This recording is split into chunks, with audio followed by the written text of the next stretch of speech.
A roadside breakdown, a desperate millionaire, and a woman nobody expected to have the answers. When James Harrington's $350,000 Ferrari failed on a rural highway, 3 mechanics had already tried and failed to fix the recurring issue. Then Lisa Morgan pulled over in her beat-up pickup truck, a former MIT engineering genius, now living an ordinary life after personal tragedy.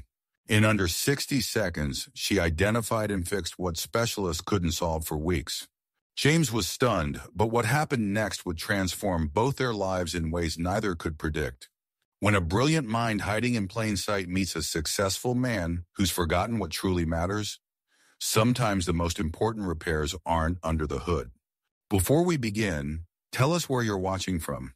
If you enjoy stories about second chances and hidden talents, hit that subscribe button because tomorrow's story will absolutely blow your mind. The morning sun filtered through the threadbare curtains, casting golden ribbons across Lisa Morgan's weathered hands.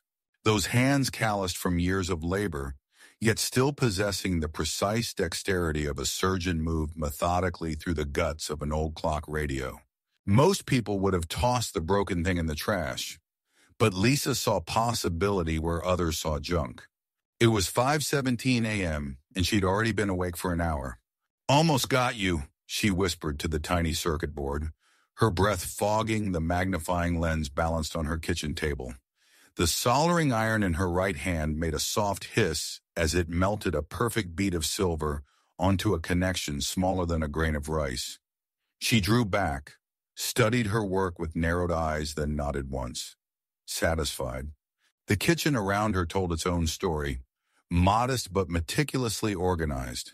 Mismatched cabinets with handles she'd crafted herself from salvaged metal. A refrigerator that hummed a little too loudly but ran perfectly thanks to her midnight repairs. Bills stacked in a neat pile by the phone, their red past due stamps visible even from across the room. On the wall hung a single-frame document, a Massachusetts Institute of Technology diploma, the glass dusty but the name clear, Lisa Ann Morgan, Bachelor of Science in Mechanical Engineering, with highest honors. A memory from another life. She glanced at the clock, 5:23 a.m. now. Time to switch gears. With practiced efficiency, she packed away her tools, each returning to its precise place in the worn leather case that had once belonged to her grandfather. The clock radio, now resurrected, played soft jazz as she moved to the stove to start breakfast. "Mommy?" a small voice called from the hallway. 7-year-old Jessie appeared, rubbing sleep from her eyes, wild brown curls forming a halo around her face. "Hey, sunshine," Lisa smiled, the exhaustion in her eyes momentarily replaced by something warm and genuine. "You're up early." "I heard you fixing things," Jessie said, climbing onto a kitchen chair, her legs swinging above the floor. "Was it Mr. Henderson's radio?" Lisa nodded, cracking eggs into a bowl. "Sure was. He'll be happy to have his baseball games back." "Will he pay you this time?" Jessie asked with the innocent directness of childhood. Lisa's hands paused momentarily before resuming their rhythm. "Mr. Henderson's on a fixed income, sweetheart. Sometimes we help people because they need it, not because we get something back." The words hung in the air, a philosophy that had guided her life sometimes to her financial detriment.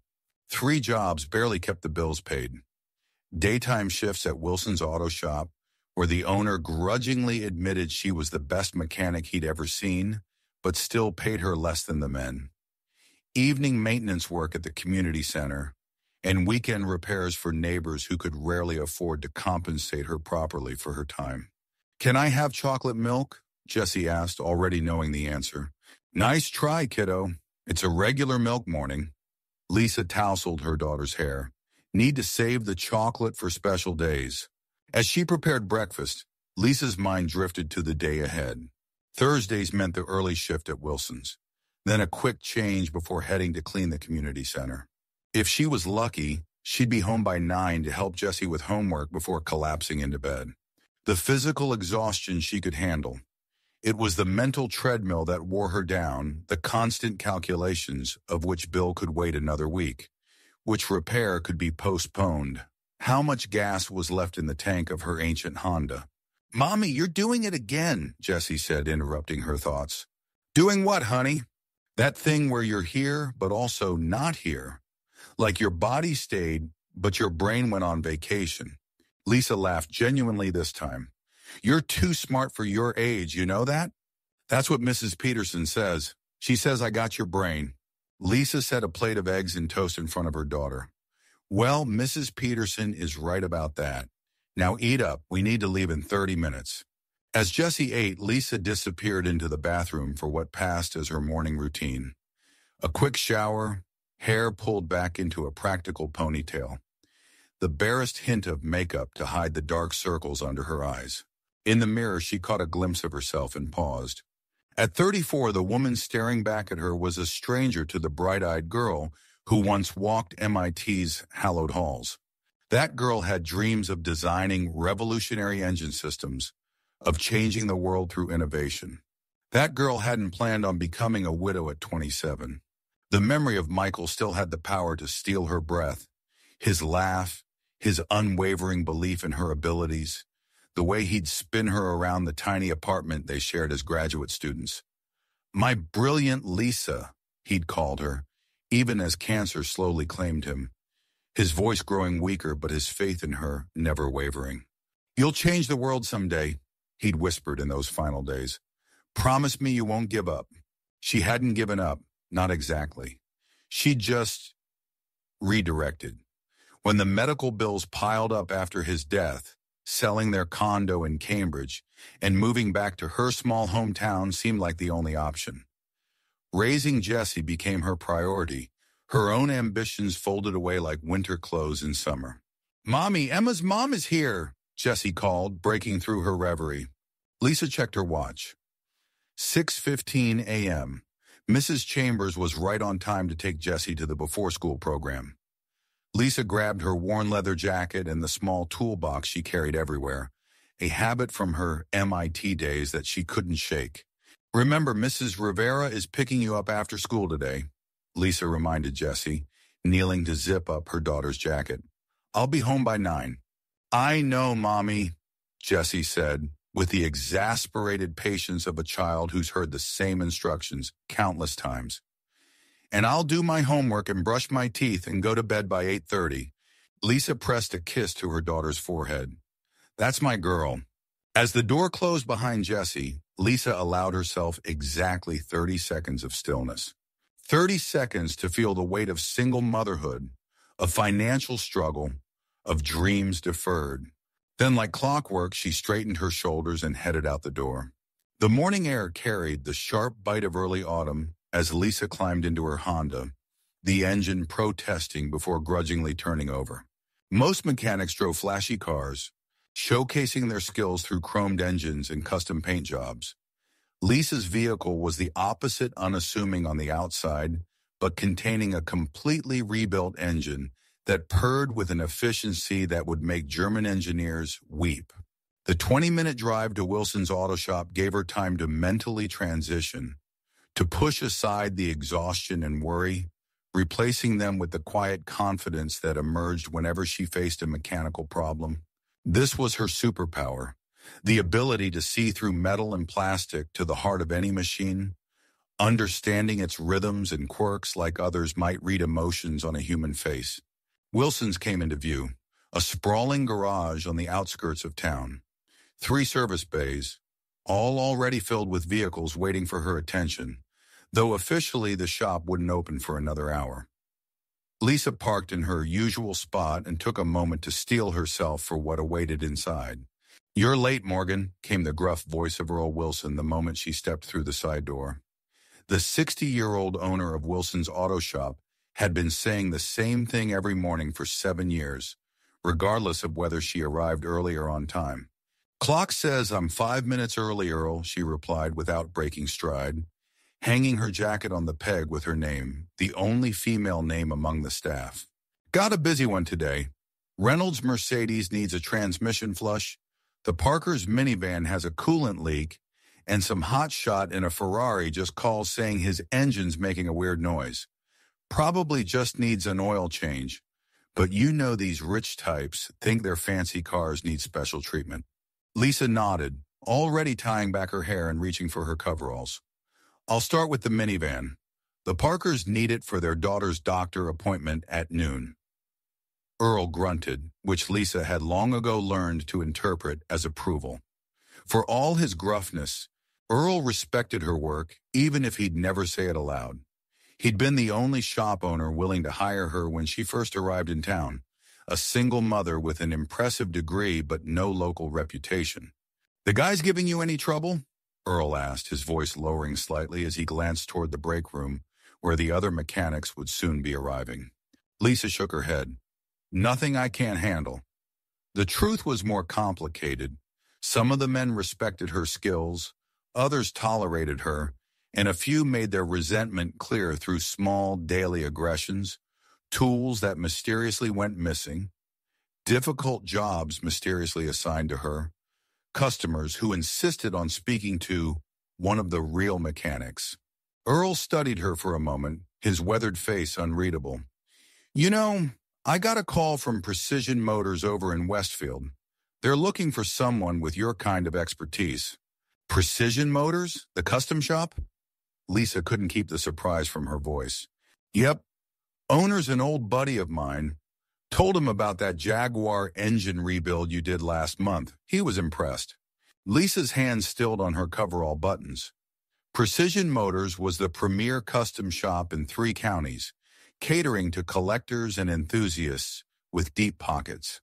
The kind of place where a mechanic could actually use their full range of skills, not just perform oil changes and brake pad replacements. "It would be double what I pay you," Earl continued, his voice gruff but kind. "Better hours, too." For a fleeting moment, something like hope flickered in Lisa's chest. Then reality reasserted itself. "Westfield's an hour commute each way, Earl. With Jesse's school schedule?" "Just thought you should know," Earl shrugged. "Offers open if you change your mind." As Earl wandered off to prepare the day's work orders, Lisa slipped into her coveralls, zipping them over her faded jeans and flannel shirt.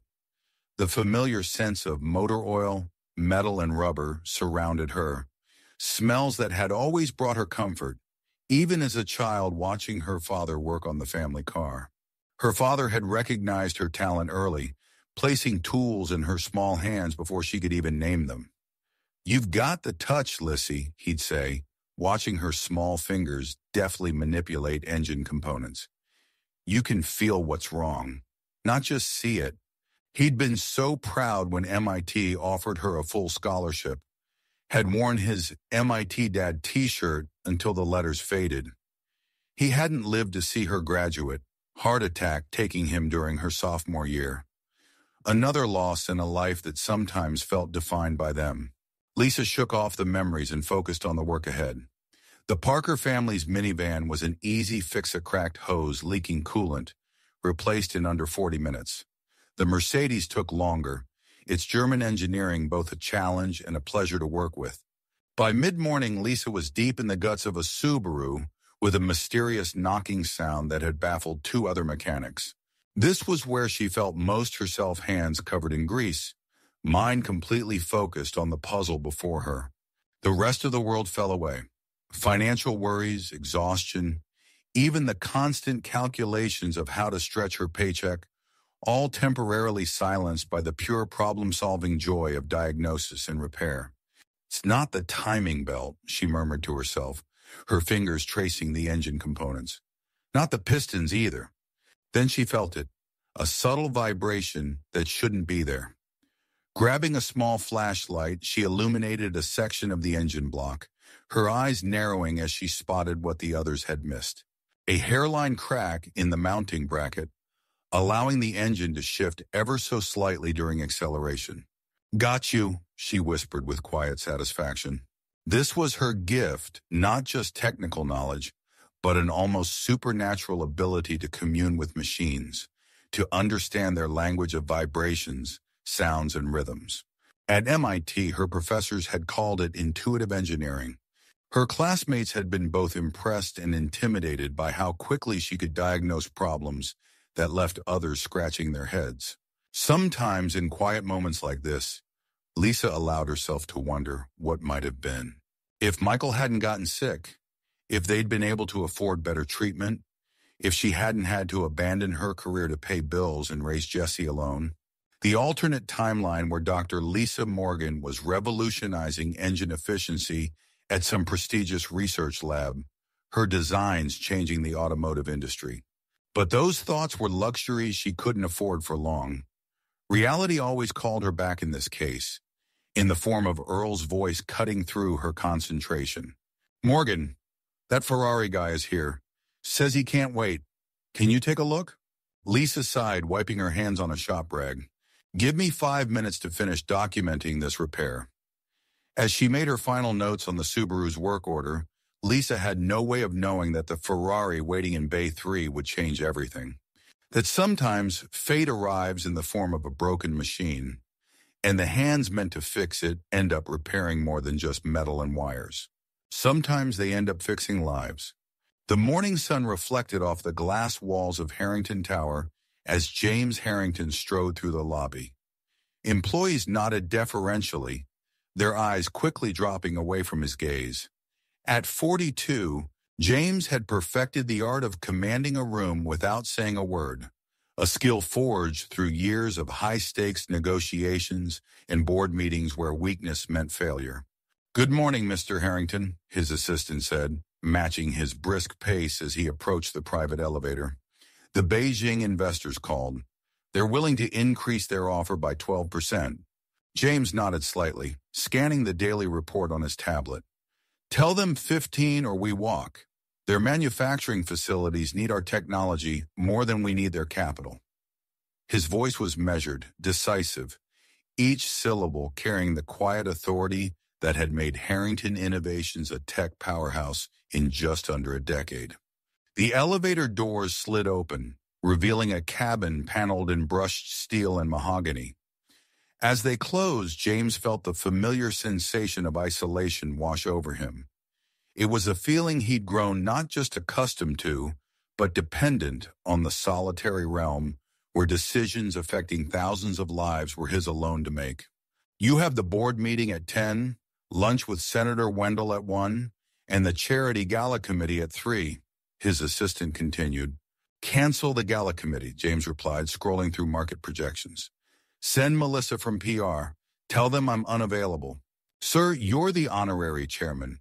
"Then I'll honor them by sending someone who actually wants to be there." He cut in, not unkindly but with a finality that ended the discussion. The elevator opened directly into his office suite, 3,000 square feet of minimalist design overlooking the city he'd helped transform.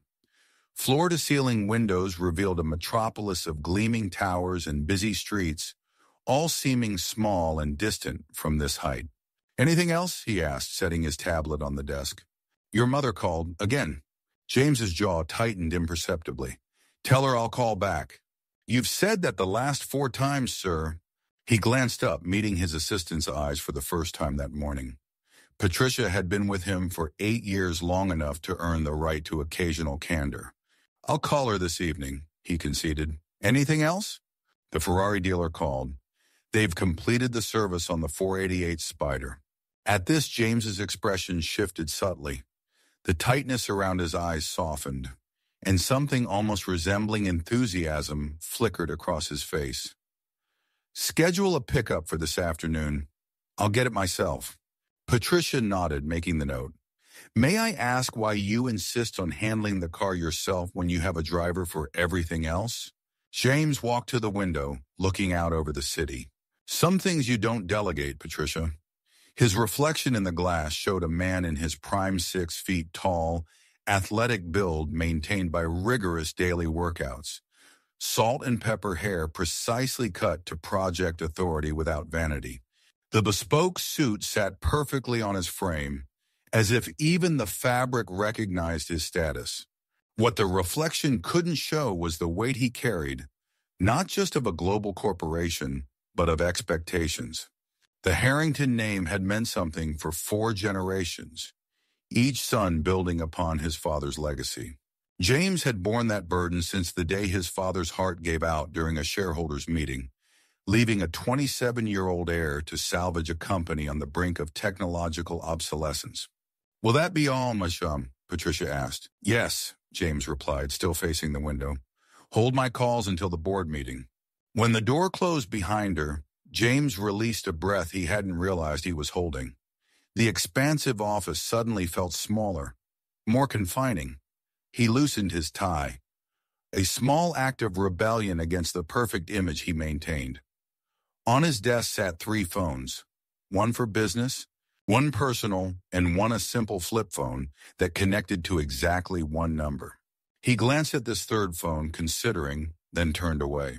Not today. Instead, he approached a side wall where a large canvas hung in, abstract piece in shades of blue and copper.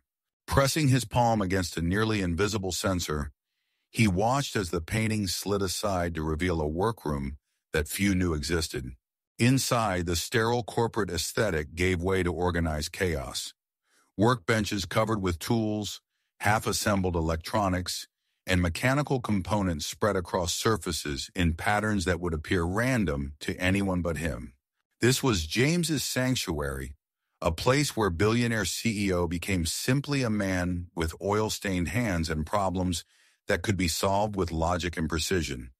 Here he didn't negotiate or command, he created and repaired. The room smelled of metal and electrical components, so different from the carefully scented air of his public spaces. He picked up a disassembled watch movement, examining the delicate gears through a magnifier.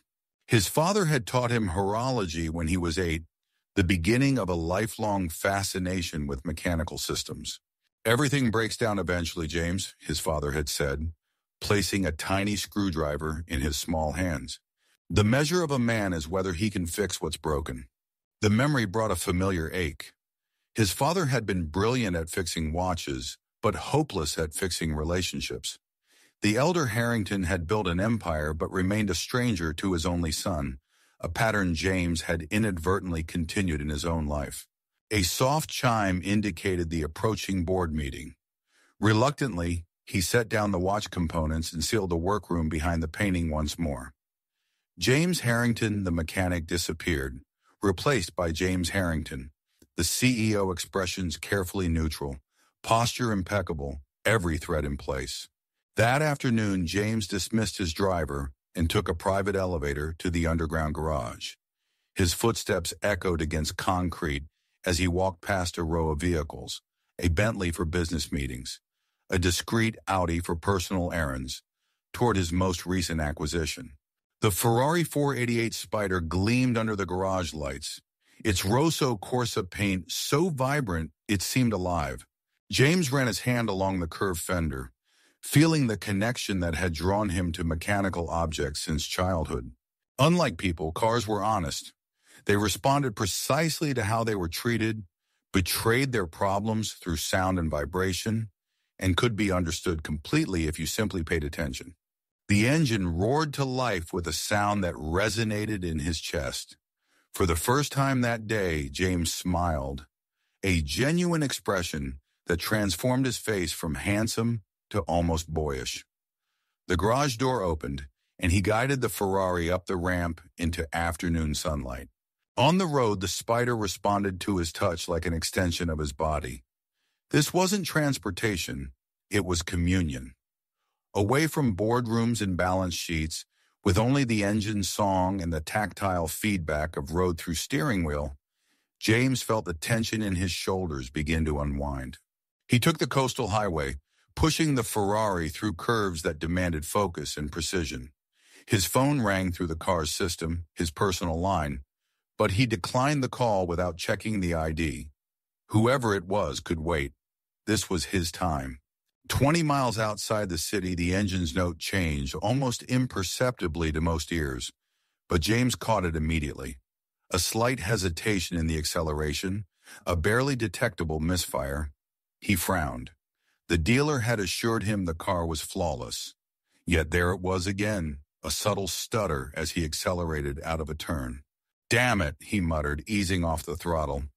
Whatever the issue, it wasn't worth risking damage to the precision-engineered machine. He would need to find a qualified mechanic, not the dealer's technicians, who had clearly missed something, but someone who would actually listen to the problem. He pulled into a roadside viewpoint overlooking the ocean from a dramatic cliff. Stepping out, James leaned against the hood, looking out at the endless blue horizon. This was supposed to be his escape, the one pure pleasure he allowed himself without analysis or agenda. Now even that had been compromised. His phone rang again, and this time he checked the screen. "Mother." James sighed, hesitating before accepting the call. "James, darling." Eleanor Harrington's voice carried the cultured tones of old money. "I was beginning to think you'd fallen off the face of the earth." "I've been busy," he replied, watching a seagull wheel overhead. "The Singapore expansion is consuming all my time."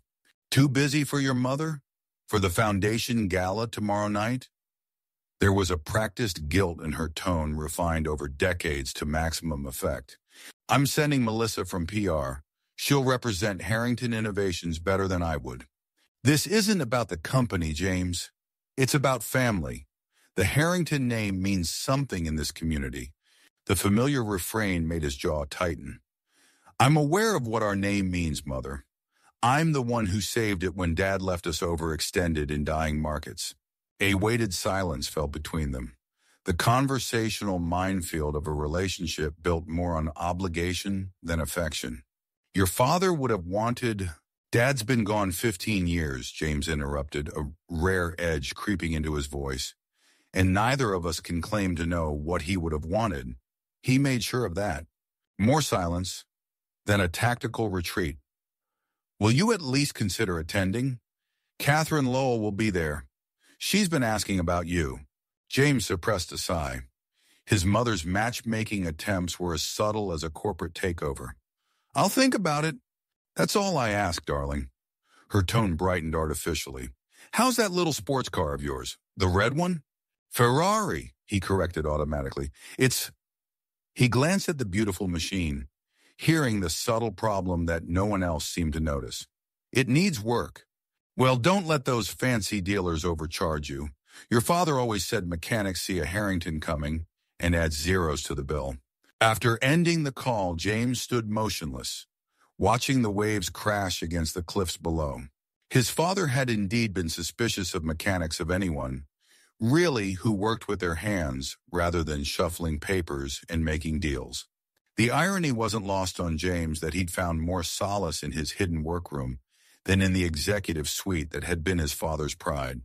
The sun was beginning its descent toward the horizon when James finally returned to the Ferrari. The engine issue hadn't magically resolved itself, and his brief moment of escape had been shattered by reminders of obligations and expectations. As he pulled back onto the highway, a small sign caught his eye. "Mike's Gas and Go. Full service. Mechanic on duty." It was the kind of roadside establishment he would normally drive past without a second glance. But something, perhaps desperation for a solution that wouldn't involve returning to the useless dealer, made him signal and turn in. The station was clean but dated, with analog pumps and a small garage bay attached to a convenience store. An older man, Mike himself, presumably, was helping another customer as James pulled the Ferrari to a stop near the garage entrance. The old man's eyebrows rose slightly at the sight of the exotic car, but he finished with his customer before approaching. "That's quite a machine," Mike said, wiping his hands on a rag. "What can I do for you?" "There's an issue with the engine," James replied, stepping out of the car. "Subtle misfire on acceleration.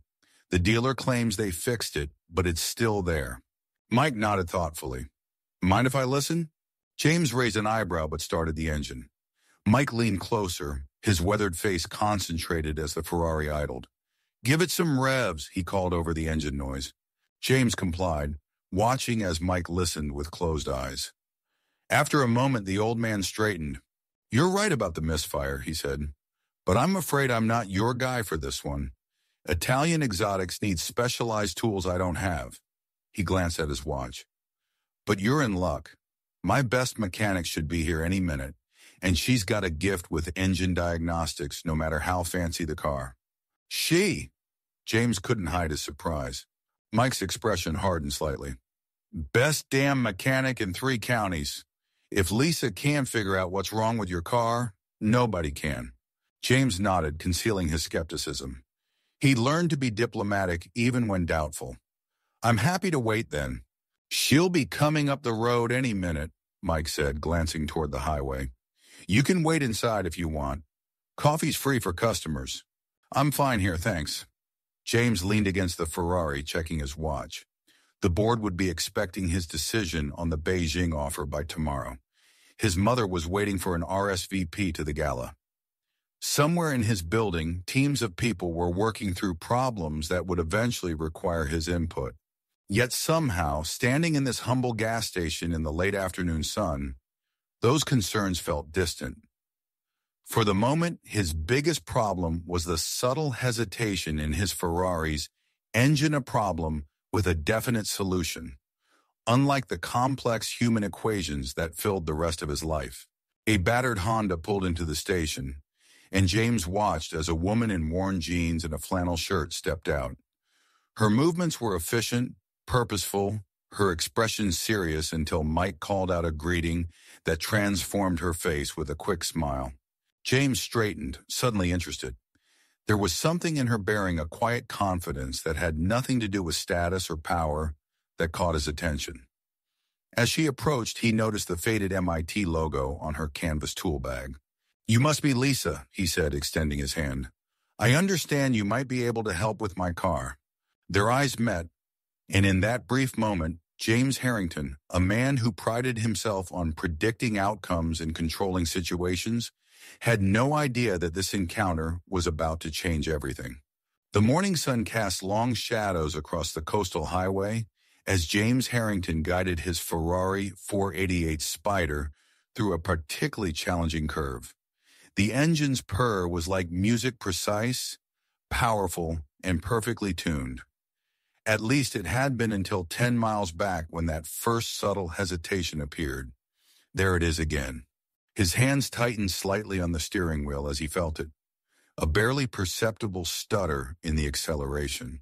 A momentary lapse in the Ferrari's otherwise flawless performance. Most drivers wouldn't have noticed it. Most wouldn't have cared. But James Harrington wasn't most drivers. He eased off the throttle, jaw tightening with frustration. 3 different specialty mechanics had examined this car in the past month. Each had charged more than the last. Each had sworn they'd fix the problem, and each had failed. Now here he was, 20 miles from the nearest town, with a $350,000 machine that couldn't perform the one function it was built for a perfection.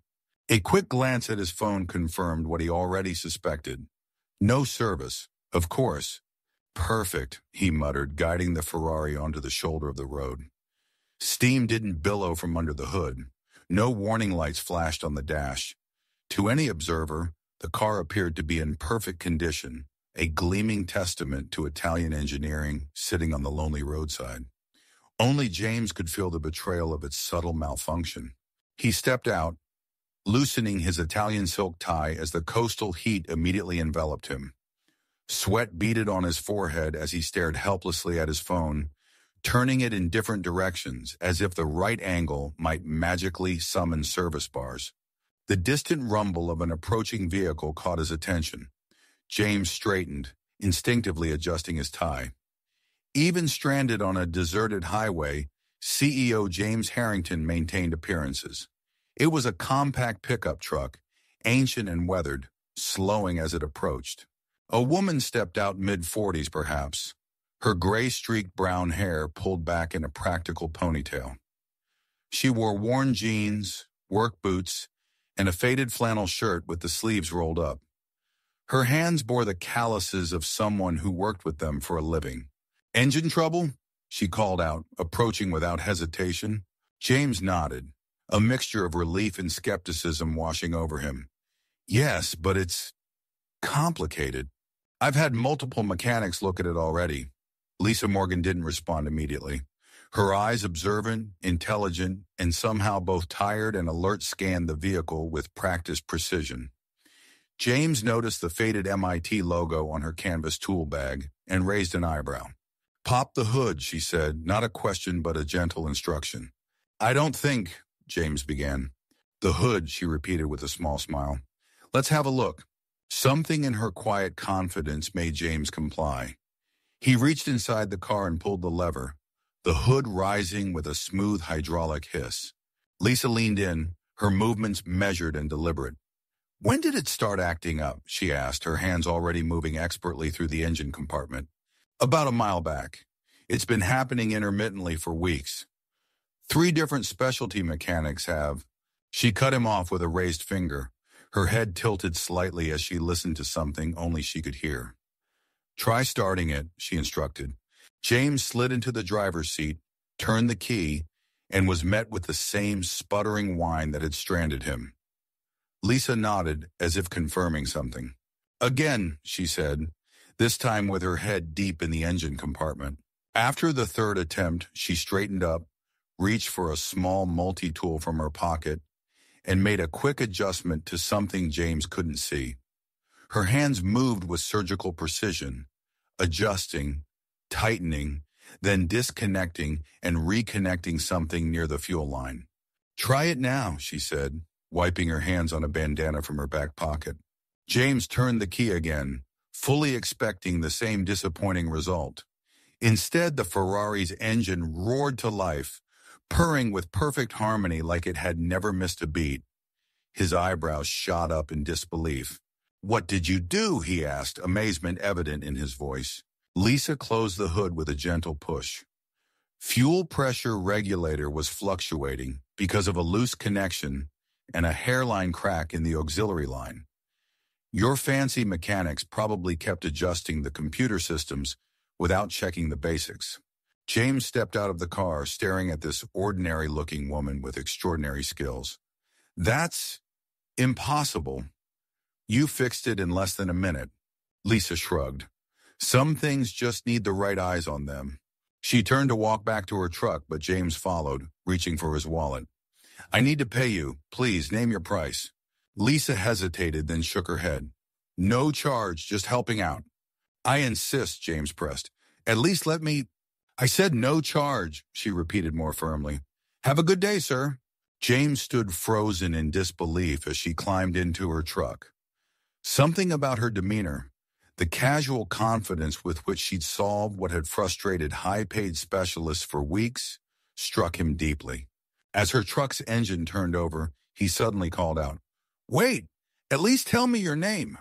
Through the rolled-down window, she replied simply, Lisa Morgan," before pulling back onto the highway. James watched her truck disappear around the bend, the Ferrari's engine still running flawlessly behind him.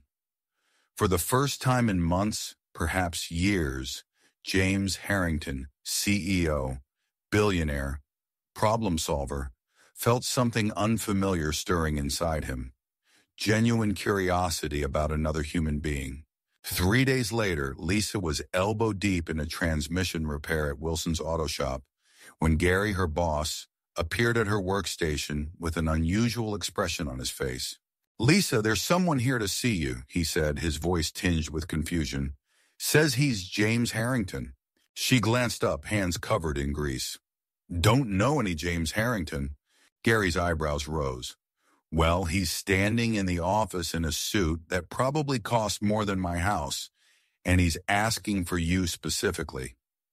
Curiosity piqued, Lisa wiped her hands and made her way to the front office. Standing there looking conspicuously out of place in the modest repair shop was the Ferrari owner from the highway. "Mr. Harrington," she said, recognition dawning, "is the car giving you trouble again?" "No," he replied, his voice carrying the confidence of a man accustomed to commanding attention. "It's running perfectly. I came to find you." He looked around the shop, taking in the modest surroundings, then continued, "After you left, I couldn't stop thinking about how you fixed in seconds what my specialist couldn't solve in weeks. It made me curious." Lisa crossed her arms, suddenly defensive. "Curious about what?" "About you." James produced a folder from his briefcase. "So I did some research. Lisa Morgan. Graduated top of your class in mechanical engineering from MIT 16 years ago. Published 3 papers on fuel system innovations before you even graduated. Recruited by 4 major automotive companies." He paused, studying her face. "And then, nothing. You disappeared from the industry. The other mechanics had stopped working. All eyes now on this unexpected confrontation. Lisa's jaw tightened. I don't see how that's any of your business, Mr. Harrington. It became my business when I realized that the woman who fixed my car in under a minute should by all rights be running the engineering department of Ferrari, not working in a... He caught himself before saying something condescending. Small-town garage. Lisa's eyes flashed. I think you should go. But James wasn't finished. I own Precision Automotive Group. We design custom engine systems for racing teams worldwide. I came here to offer you a job as our head of engineering. Salary, benefits, research, budget, name your terms. The shop fell silent. Gary, Lisa's boss, stood with his mouth slightly open. Lisa herself seemed momentarily at a loss for words. I'm happy where I am, she finally said, though her voice carried a hint of something else, regret, perhaps, or uncertainty. James studied her face. Are you, or are you hiding? The question landed like a physical blow. Lisa's expression hardened, and she turned away. Like I said, Mr. Harrington, I think you should go. James nodded slowly, placing a business card on the counter. My direct number. The offer stands, Ms. Morgan. Think about it. After he left, the shop remained silent. Gary approached her carefully. Lisa, what was that about? MIT? Engineering papers? Lisa sighed deeply, returning to her workstation. It was a long time ago, Gary. Different life. But as she tried to focus on the transmission before her, memories she'd long suppressed came flooding back of lecture halls and laboratories, of designs that once earned her acclaim, of dreams that had once burned bright. And of the night everything changed. That evening, Lisa sat on her worn couch, staring at James Harrington's business card. She'd placed it on her coffee table, where it seemed to glow with possibility. Her small apartment was quiet except for the distant sound of her elderly neighbor's television through the thin walls. On her bookshelf sat a framed photograph, Lisa in cap and gown at MIT, flanked by her parents and Michael, her then fiancé. All of them beaming with pride and possibility. That was 16 years ago, a lifetime ago. She picked up her phone and, after a moment's hesitation, dialed the number on the card. Harrington, came the immediate answer. It's Lisa Morgan, she said, surprised at how steady her voice sounded. The mechanic from today. Ms. Morgan, James replied, and she could hear the slight smile in his voice. I was hoping you'd call. I'm not accepting your offer, she said directly, but I am curious why the CEO of Precision Automotive would personally track down a small-town mechanic. There was a pause on the line. When James spoke again, his voice had lost some of its corporate polish. Would you believe me if I said I'm not entirely sure myself? Lisa hadn't expected that answer. Explain. I've built my company by recognizing exceptional talent, James said. But that's not the whole story. The way you fixed my car, it wasn't just skill, it was something else. Intuition, artistry almost. It was basic mechanics, Lisa countered. No, James replied firmly. It was genius. And I've spent my life around enough brilliant engineers to recognize it when I see it. Lisa was quiet for a moment. Look, Mr. Harrington. James, please. James, she conceded. I appreciate the offer, but my life is here now. I have responsibilities, routines. Excuses, he suggested gently. Lisa felt a flash of irritation. You don't know me. No, he agreed. I don't. But I know talent that's being wasted, and I know fear when I see it. Before she could protest, he continued, have dinner with me tomorrow. No pressure, no job offers, just a conversation between two people who appreciate fine engineering. Lisa almost laughed at the absurdity of it. I haven't been to a fine dining restaurant in years. Who said anything about fine dining? I was thinking Mike's Diner on 4th Street. I did my research, remember? Best burgers in town, according to local reviews. Now she did laugh, a sound that surprised even herself. You take your Italian suit to Mike's Diner? I own other clothes, James replied, and she could hear the smile in his voice. Is that a yes? Lisa looked again at the photograph on her bookshelf, at the young woman with dreams and ambition. Somewhere inside her, that woman stirred. Yes, she said finally, but just dinner, just a conversation. Just a conversation, James agreed. Tomorrow at 7? Make it 8. I need to finish Wilson's paperwork first. After they hung up, Lisa sat in the silence of her apartment, wondering what she'd just agreed to. It wasn't a date, couldn't be a date. It was a crossroads, an opportunity to remember who she'd been before grief and responsibility had reshaped her life. She got up and walked to her closet, pushing aside the work clothes and coveralls. In the back, preserved like artifacts from another era, hung the few professional outfits she'd kept. Her fingers traced the fabric of a simple blue dress, the one she'd worn to her last engineering conference 16 years ago. Just dinner, she reminded herself. Just a conversation. But as she stood there, Lisa Morgan's single mother, small-town mechanic, hidden genius felt something she hadn't experienced in years, the flutter of possibility. The next evening, James Harrington sat in a booth at Mike's diner, feeling strangely nervous. He traded his usual designer suit for dark jeans and a casual button-down shirt. The diner was exactly what he'd expected. Vinyl booths, laminated menus, the smell of coffee and grilled onions hanging in the air. He checked his watch.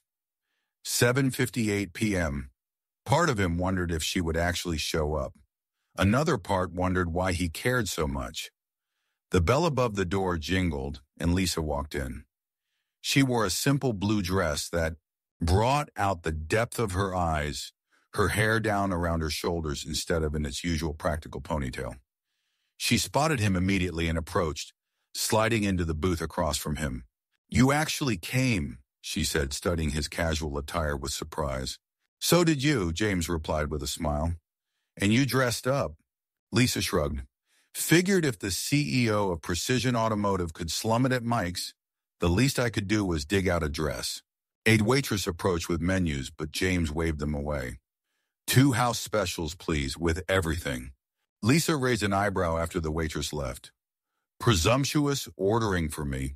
"Calculated risk," James countered. "The house special is why people come to Mike's." "Am I wrong?" she conceded with a small smile. "No, you're not wrong." An awkward silence settled between them. Two people from entirely different worlds, suddenly unsure of what to say now that they were face to face. "So," Lisa finally said, "Precision Automotive, racing engines, right?" James nodded. "Among other things. We started with performance modifications for existing engines, then moved into custom designs. Now we're working on more efficient systems that could eventually make their way into production vehicles." "Interesting pivot," Lisa observed, "from pure performance to efficiency." "The industry's changing," James shrugged. "We change with it." Lisa studied him for a moment. "Why are you really here, Mr. Harrington? In this town, in this diner, with me?" James met her gaze directly. "Because you fixed my car in under a minute and then refused payment. Because you have a degree from MIT but work in a shop that can't possibly challenge you. Because something doesn't add up, and I'm curious by nature." "My life isn't a puzzle for you to solve," Lisa said quietly. "No," James agreed, "but it might be a story worth hearing." The waitress arrived with their burgers towering constructions of beef, cheese, and vegetables that defied easy consumption. Lisa smiled at the sight, her first genuine smile of the evening. "One thing about Mike's," she said, picking up her burger, "you never leave hungry." They ate in companionable silence for a few minutes. Finally, James spoke again, his voice gentler than before. 16 years is a long time to stay hidden, Lisa." She set down her burger, wiping her hands slowly. "I wasn't hiding. I was surviving." James waited, sensing there was more. Lisa took a deep breath. "Michael, my fiancé, and I were both at MIT. We got engaged our senior year, had big plans. I was going to revolutionize engine design. He was headed for medical research. We were going to change the world." She paused, her fingers tracing patterns in the condensation on her water glass. Then he got sick, really sick, brain tumor, inoperable. We fought it for 3 years, experimental treatments, clinical trials, everything. I took a job nearby instead of the dream offers to be with him, and then he was gone. James sat perfectly still, his food forgotten. The medical bills were astronomical, Lisa continued. Insurance covered some, but not all. I sold everything, paid what I could. Then my daughter was born, Michael's last gift. I needed stability, a job with flexible hours, something that would let me be there for her. So I came here, where my grandmother had lived. Gary gave me a chance at the shop. "And your engineering career?" James asked quietly. Lisa smiled sadly. "Became a luxury I couldn't afford. Single mother, mountain of debt, small child. Dreams take a back seat to diapers and daycare, Mr. Harrington." "James," he reminded her gently. "James," she echoed. "So now you know.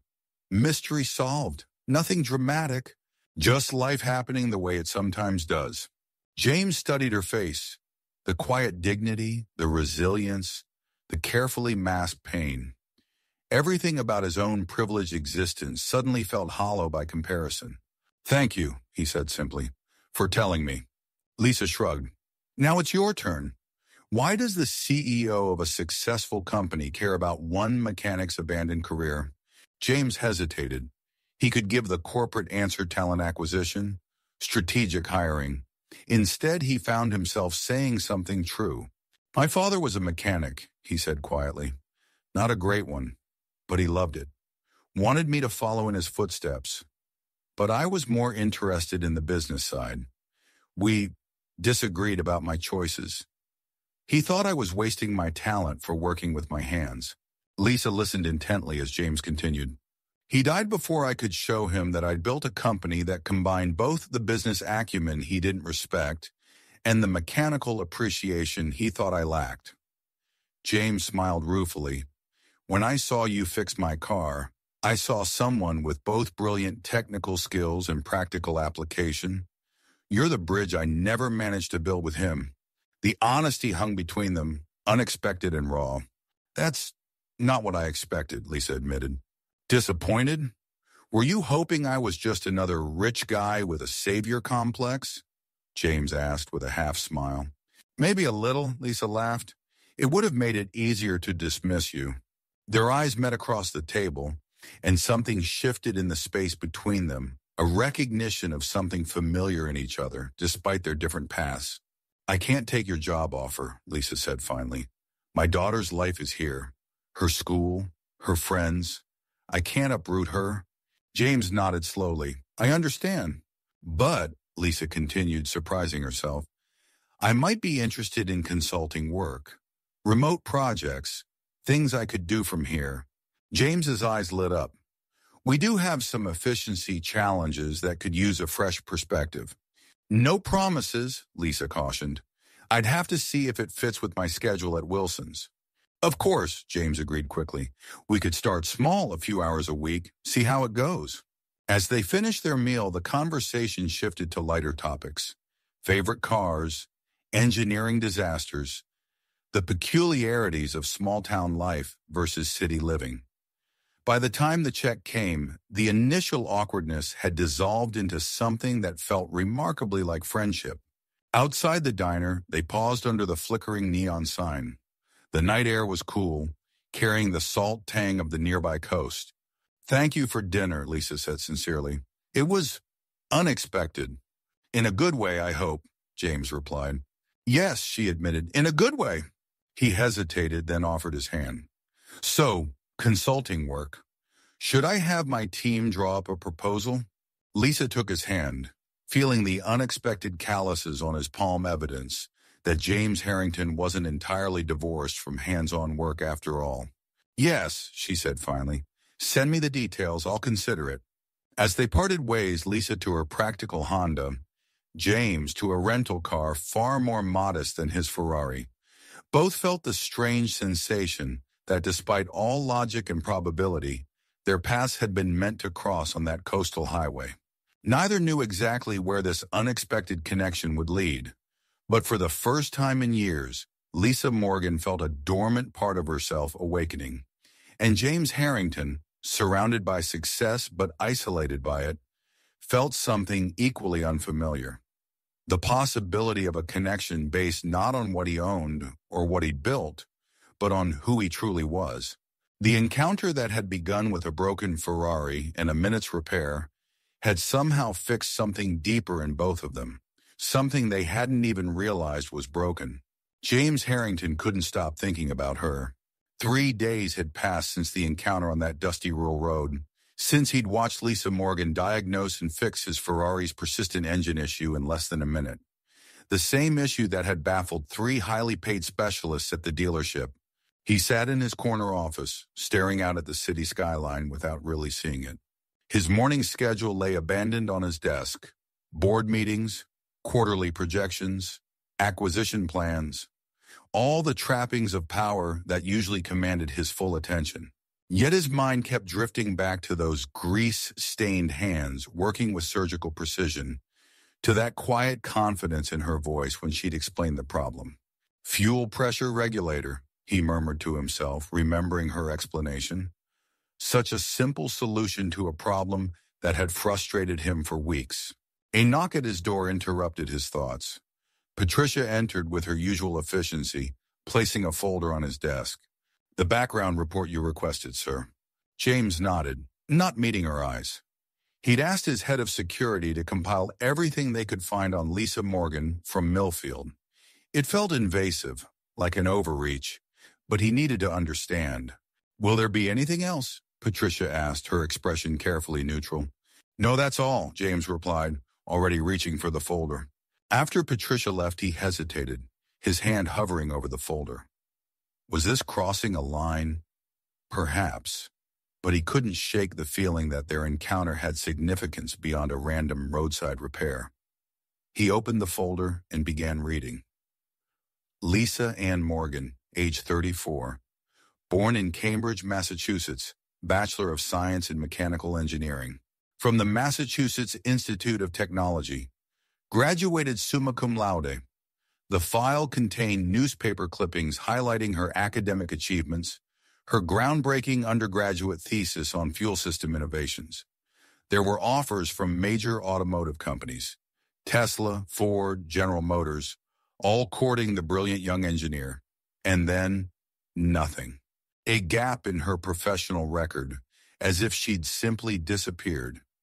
The next entry placed her in Millfield, working as a mechanic at Wilson's Auto Shop for the past 7 years. James frowned, turning the page. There had to be more. A marriage certificate, Lisa Morgan, née Parker, wed to Michael Morgan, and then shortly after, a death certificate for Michael Morgan. Cause of death, metastatic brain cancer. "My God," James whispered, the pieces starting to fall into place. A birth certificate followed. Jessica Morgan, born 6 months after Michael's death. The story emerged from the sterile documents. A brilliant young engineer, on the cusp of a remarkable career, losing her husband to cancer, giving birth to their child, and then disappearing from the world she'd been poised to conquer. James closed the folder, feeling like an intruder. These weren't just facts, this was someone's pain, someone's journey, someone who had fixed his car and refused his money and walked away without a backward glance. He stood abruptly, grabbing his keys. The board meeting could wait. The drive to Millfield took just over an hour, the Ferrari handling the winding roads with precision. As the small town came into view, James felt strangely nervous, an emotion he rarely experienced in business negotiations worth billions. He found Wilson's Auto Shop easily enough, a modest garage on the outskirts of town. The sign was weathered but maintained, much like the building itself. He parked across the street, watching as mechanics moved between service bays. And there she was, Lisa Morgan, her hair pulled back in the same practical ponytail, coveralls smudged with grease, directing a younger mechanic with patient gestures. Even from a distance, she commanded the space with quiet authority. James remained in his car, suddenly unsure of his purpose. What exactly was he doing here? Offering her a job? Satisfying his curiosity? Neither seemed adequate to explain the pull he felt. He watched as Lisa finished her explanation to the younger mechanic, then moved to a car with its hood open. Her hands moved with the same confident precision he'd witnessed on the roadside. Finally, he stepped out of his Ferrari and crossed the street. Lisa was deep in the engine compartment of Mrs. Henderson's Buick when she heard the distinctive purr of an exotic engine. Without looking up, she knew the Ferrari owner had found her. She continued working, adjusting the timing belt with careful movements. She'd wondered if he might appear. Men like him, wealthy, powerful often, couldn't accept when things didn't go according to their expectations, and she definitely hadn't followed his script by walking away from his money. "Excuse me." His voice was exactly as she remembered, cultured and confident. Lisa straightened, wiped her hands on a shop rag, and turned to face him. "Mr. Harrington," she said, recognition clear in her voice. "Engine trouble again?" The ghost of a smile crossed his face. "No, it's running perfectly, thanks to you." An awkward silence fell between them. Lisa was acutely aware of the other mechanics watching with barely concealed curiosity. Earl Wilson had emerged from his office, eyebrows raised at the sight of the Ferrari parked across the street. "Is there something I can help you with?" Lisa finally asked. James Harrington looked out of place in the working-class garage, his tailored suit a stark contrast to the oil-stained concrete and utilitarian tools. Yet there was something in his posture, a slight unease, a vulnerability that softened his corporate polish. "I was hoping we could talk," he said. "Perhaps during your lunch break." Lisa glanced at the clock on the wall, then at Earl, who nodded almost imperceptibly. "I've got 15 minutes, she said, reaching for a clean rag to wipe her hands. "There's a diner around the corner." Diana's diner hadn't changed in decades. Vinyl booths, laminated menus, the smell of coffee and grilled onions hanging in the air. James sat across from Lisa, looking oddly comfortable despite being the most overdressed patron in the establishment's history. "So," Lisa said after the waitress had poured their coffee and departed, "you found me. How?" James had the grace to look slightly embarrassed. "I had someone look into your background. I hope you don't mind."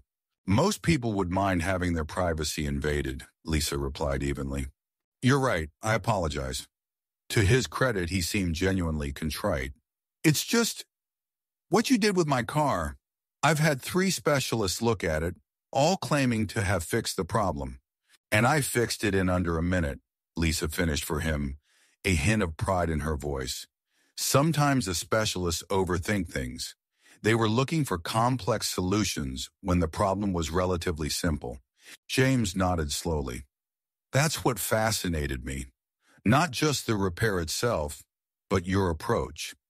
You saw what they couldn't." He paused, studying her. "Which makes sense given your background at MIT. Lisa's expression cooled. "So he knew about that." "That was a long time ago," she said quietly. "But it doesn't just disappear, that kind of brilliance." James leaned forward. "I read your thesis on fuel system innovations. It was revolutionary. The automotive industry still references your work. Is that why you're here? To discuss my ancient academic achievements?" There was an edge to her voice now. James seemed to sense he was treading dangerous ground. He took a sip of his coffee before responding. "I'm here because I'm curious," he admitted. "About you. About why someone with your talent is working in a small-town garage when you could be revolutionizing automotive engineering." Lisa's gaze hardened. "You looked into my background, so you already know the answer to that." "I know about your husband," James said gently, "and your daughter. I'm sorry for your loss." The sincerity in his voice caught her off guard. She'd expected corporate smoothness, not genuine empathy. "Thank you," she said, her voice softening slightly.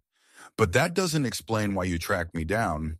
James seemed to struggle with his answer. "I run a company that designs custom engine systems," he finally said. "We're always looking for exceptional talent." "Are you offering me a job?" Lisa asked incredulously. "Would that be so surprising?" Lisa laughed, a short, disbelieving sound. Mr. Harrington. James, please. James, I have a life here, a daughter, responsibilities, all of which could be accommodated, he countered. Flexible hours, excellent benefits, an educational fund for your daughter. Lisa stared at him, trying to understand his angle. You've given this thought. I have, he admitted, since the moment you fixed my car and walked away like it was nothing. The waitress returned with their food, a grilled cheese sandwich for Lisa, a club sandwich for James that he'd ordered almost as an afterthought. You don't even know if I'm qualified for whatever position you're offering, Lisa pointed out. James met her gaze directly. I know talent when I see it, and I know when someone is working far below their potential. The word stung more than Lisa wanted to admit. Some things are more important than professional advancement, she said quietly. Like what? Like being there for my daughter. Like predictable hours in a community that supports us. Like not having to prove myself constantly in a male-dominated field that already wrote me off once. James absorbed this, thoughtful. What if you didn't have to choose? What if you could have both meaningful work that challenges you and the stability your daughter needs? Lisa took a bite of her sandwich to buy time, studying the man across from her. He was offering her a dream she'd abandoned years ago. Part of her wanted to leap at it immediately. Another part, the protective mother, the woman who'd rebuilt her life from its shattered pieces, was deeply suspicious. Why me? She finally asked. There are plenty of talented engineers out there. Why track down a small-town mechanic? James seemed to consider his answer carefully. Because you solved in 1 minute what my best people couldn't solve in weeks. Because you didn't care about impressing me or getting a big tip. Because you have both theoretical knowledge and practical skill, a combination that's incredibly rare. He paused. And honestly, because I can't stop thinking about how you looked at that engine like you were having a conversation with it. Lisa couldn't help the small smile that curved her lips. Machines are often more straightforward than people. I've found that to be true as well, James agreed, surprising her again.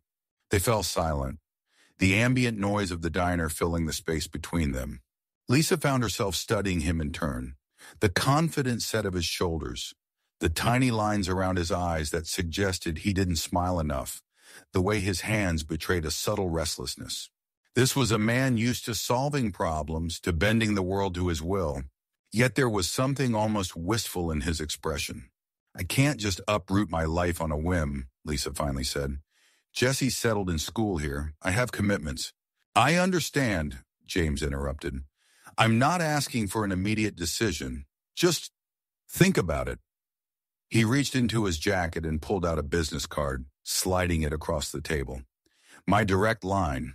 No receptionists, no gatekeepers. Lisa picked up the card, turning it over in her fingers. The embossed lettering was simple but elegant. James Harrington, CEO, Precision Automotive Group. I should get back to work, she said, tucking the card into her pocket. James nodded, reaching for his wallet. He placed enough cash on the table to cover both their meals, plus a generous tip. Thank you for your time, Miss One, he said, standing. And regardless of your decision about the job offer, I'd like to know more about your fuel system innovations. I think there might be applications we haven't fully explored. Lisa stood as well, suddenly aware of how much taller he was, how his presence seemed to fill the small diner. I haven't thought about those designs in years. Maybe it's time to dust them off, James suggested. Sometimes the best ideas just need the right moment and the right resources to reach their full potential. They walked back to the garage in companionable silence. At the entrance, James paused. I meant what I said, Lisa. Think about it. She nodded, not trusting herself to speak. As she watched him cross the street to his Ferrari, something stirred inside her. Not just the temptation of his offer, but something more complex. A recognition of roads not taken, of dreams set aside. The Ferrari's engine started with a perfect, powerful purr, no hesitation, no subtle misfire. As James pulled away, Lisa stood watching until the car disappeared from view. Earl approached, wiping his hands on a shop rag. Everything okay? Lisa nodded slowly, her hand unconsciously touching the business card in her pocket. Yeah, everything's fine. But as she returned to Mrs. Henderson's Buick, her mind was suddenly alive with old blueprints and abandoned designs, with possibilities she'd forced herself to forget. For the first time in years, Lisa Morgan found herself thinking about the future as something more than just getting through each day. The search had ended. James Harrington had found her. But something else, something unexpected had just begun. 3 days had passed since the fateful encounter at Mike's Gas and Go. Lisa Morgan stared at the business card on her kitchen table, tracing its embossed lettering with her fingertip. James Harrington, CEO, Precision Automotive Group. The heavy cardstock felt out of place among the scattered bills and her daughter's school permission slips. Are you going to call him, Mom? Jessie asked, spooning cereal into her mouth while watching her mother with curious eyes. Lisa sighed, pushing the card away. No, honey, people like that. They don't really want people like us in their world. But he gave you his card, Jessie persisted, milk dribbling down her chin. And you fixed his super expensive car when nobody else could. Lisa smiled despite herself. Eat your breakfast, smart girl. The bus will be here in 10 minutes. As Jessie finished her cereal, Lisa's mind drifted back to that moment on the roadside. The Ferrari's gleaming red finish. The look of astonishment on James Harrington's face when she diagnosed and fixed the fuel pressure regulator issue in under a minute. The way his eyes had lingered on her, not with condescension, but with something that felt almost like respect. After dropping Jessie at the bus stop, Lisa drove to Wilson's auto shop, her thoughts still circling around that business card. The morning unfolded like any other oil changes, brake replacements, the occasional diagnostic puzzle. By mid-afternoon, she was deep under the hood of Mrs. Grayson's ancient Buick when Earl Wilson's voice broke her concentration. Lisa, got someone here to see you. She emerged from under the hood, wiping her hands on a shop rag. Standing beside Earl was James Harrington, looking even more out of place in the gritty garage than he had on the roadside. His tailored suit was impeccable, his posture confident, yet somehow tentative. Mr. Harrington, she said, surprise evident in her voice. Car trouble again? A hint of a smile touched his lips. No, the Ferrari's running perfectly, thanks to you. I was hoping we could talk. Earl glanced between them, curiosity plain on his weathered face. Take your break early if you need to, Lisa. The Buick can wait. Lisa hesitated, then nodded. Let me wash up, 5 minutes. In the cramped employee bathroom, she scrubbed the grease from her hands and splashed water on her face. Her reflection stared back at her from the spotted mirror hair escaping her ponytail, a smudge of oil on her cheek that refused to come off. She wasn't dressed for whatever this was, but then again, she never was. She found James waiting by the small picnic table behind the shop, where employees sometimes ate lunch. This is quite a surprise, Mr. Harrington, she said, sitting across from him. Please, call me James. His eyes sharp, assessing, but not unkind, studied her face. I hope you don't mind me tracking you down. Depends on why you did it, she replied honestly. He smiled then, a genuine expression that transformed his face from merely handsome to something more approachable. Direct? I appreciate that. He leaned forward slightly. After our encounter, I did some research on you, Lisa Morgan. A chill ran through her despite the warm afternoon. Research? MIT graduate. Top of your class in mechanical engineering. Your thesis on fuel system innovations is still cited in academic papers. Lisa's hands tightened in her lap. That was a lifetime ago. 16 years, he corrected. Not so long in the grand scheme of things. Long enough. Her voice was quiet but firm. What do you want, Mr. Harrington? I doubt you came all this way to discuss my abandoned academic career. James, he reminded her. And you're right.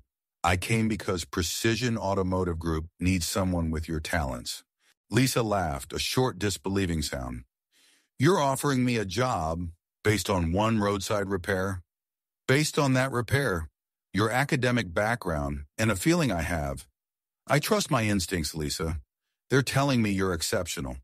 The word hung between them, Exceptional so, at odds with how she'd viewed herself these past years. Survivor, provider, single mother, just trying to get by. I have a job, she said finally. It pays the bills, mostly. Does it challenge you? His question was gentle but penetrating. Does it use even a fraction of what you're capable of? Lisa felt something stir inside her, a long dormant ambition, a hunger for problems worthy of her mind. She tamped it down ruthlessly. I have a daughter, a life here. I can't just... I'm not asking you to uproot everything overnight, James interrupted, but I am asking you to consider that you might deserve more, that your daughter might benefit from seeing her mother reach her full potential. Lisa stood abruptly. You don't know anything about what my daughter needs. Instead of retreating, James rose as well, his calm demeanor unshaken.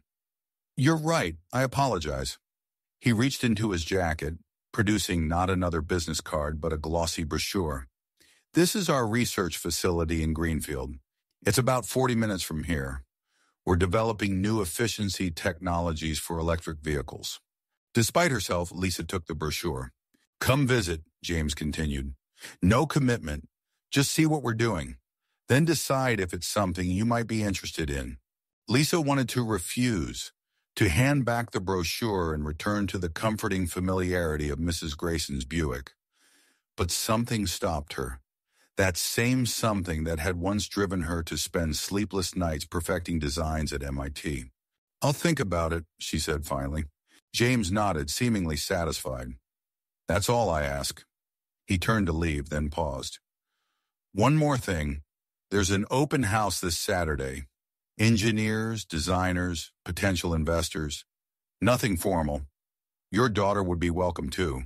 After he left, Lisa stood in the afternoon sunlight, the brochure heavy in her hands. It wasn't just a job offer. It was a proposition, a chance to reclaim a part of herself she'd thought was gone forever. The question was whether she had the courage to take it. That evening, after Jessie was tucked in bed, Lisa finally opened the brochure. Precision Automotive Group's research facility looked nothing like Wilson's cramped garage.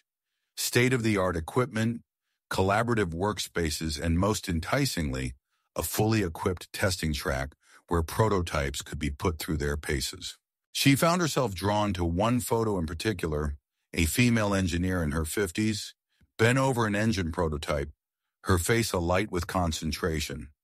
Something about the image struck Lisa deeply. That could have been her in another life. Her phone buzzed with a text from Earl. Harrington's offering you a job, isn't he? You should take it. You're wasted here, and we both know it. Lisa set the phone down without responding. Earl had always been kind to her, giving her a job when she'd arrived in town with nothing but a baby and grief. But they both knew she was overqualified, even if they rarely acknowledged it. She reached for the remote to distract herself with mindless television, but instead found herself pulling out her old laptop. The battery was unreliable, the processing speed glacial, but it still worked. She opened a browser and, after a moment's hesitation, searched for Precision Automotive Group innovations. 2 hours later, she was still reading, absorbed in articles about their groundbreaking work on battery efficiency and regenerative braking systems. It was cutting-edge research, precisely the kind of work she'd once dreamed of doing. Her phone buzzed again. Another text, this time from an unknown number. This is James Harrington. Hope you don't mind me texting. Forgot to mention the salary range for the position, starting at $120K, plus benefits and relocation assistance if needed. No pressure, just information. Lisa stared at the number. It was more than triple what she made at Wilson's. How did you get my number? She texted back. The response came quickly. Earl gave it to me. Hope that's okay. He seems to think very highly of you. Lisa shook her head, both annoyed and touched by Earl's interference. Before she could respond, another text arrived. Also, our health plan includes full coverage for dependents. Dental and vision, too. She set the phone down, emotions warring within her. The practical part of her mind was already calculating what that kind of salary would mean. No more choosing between fixing the roof and Jesse's new school clothes. No more working extra shifts to cover unexpected expenses. Stability, security. But another part of her, the part that had carefully constructed a safe, predictable life from the ashes of her dreams, was terrified. What if she wasn't as good as she once was? What if she couldn't balance the demands of a high-pressure job with raising Jesse? What if she failed? She closed her eyes, remembering the feeling she'd had while fixing the Ferrari, that moment of perfect clarity when the problem revealed itself and the solution seemed obvious. How long had it been since she'd felt that kind of intellectual satisfaction? By Saturday morning, Lisa had still made no decision about attending the open house. She moved around the kitchen on autopilot, making pancakes while Jessie chatted about her latest science project. "Mom, are you listening? I said we're studying simple machines, and I want to do my presentation on hydraulic systems. Can you help me build a model?" "Oh, sure, honey." Lisa flipped a pancake with more force than necessary. "We can pick up supplies next week." Jessie studied her mother's face. "What's wrong? You've been weird since that fancy car guy came to the shop." Lisa sighed, setting down the spatula. "He offered me a job, Jess, a really good one." "That's awesome," Jessie's face lit up. "Are you going to take it?" "I don't know. It would mean changes for us. Maybe longer hours, more responsibility. But you'd be fixing fancy cars instead of Mrs. Grayson's smelly old Buick," Jessie said practically. "It's more complicated than that." Lisa hesitated. "There's an open house today at their research facility. He invited both of us." Jessie's eyes widened. "Can we go? Please, I want to see where they make the fancy cars." Lisa looked at her daughter's eager face and felt her resistance wavering. "You'd be okay with that? Just to look?" "Duh, Mom. It sounds awesome." Jessie was already running toward her room. "I'm going to wear my science t-shirt."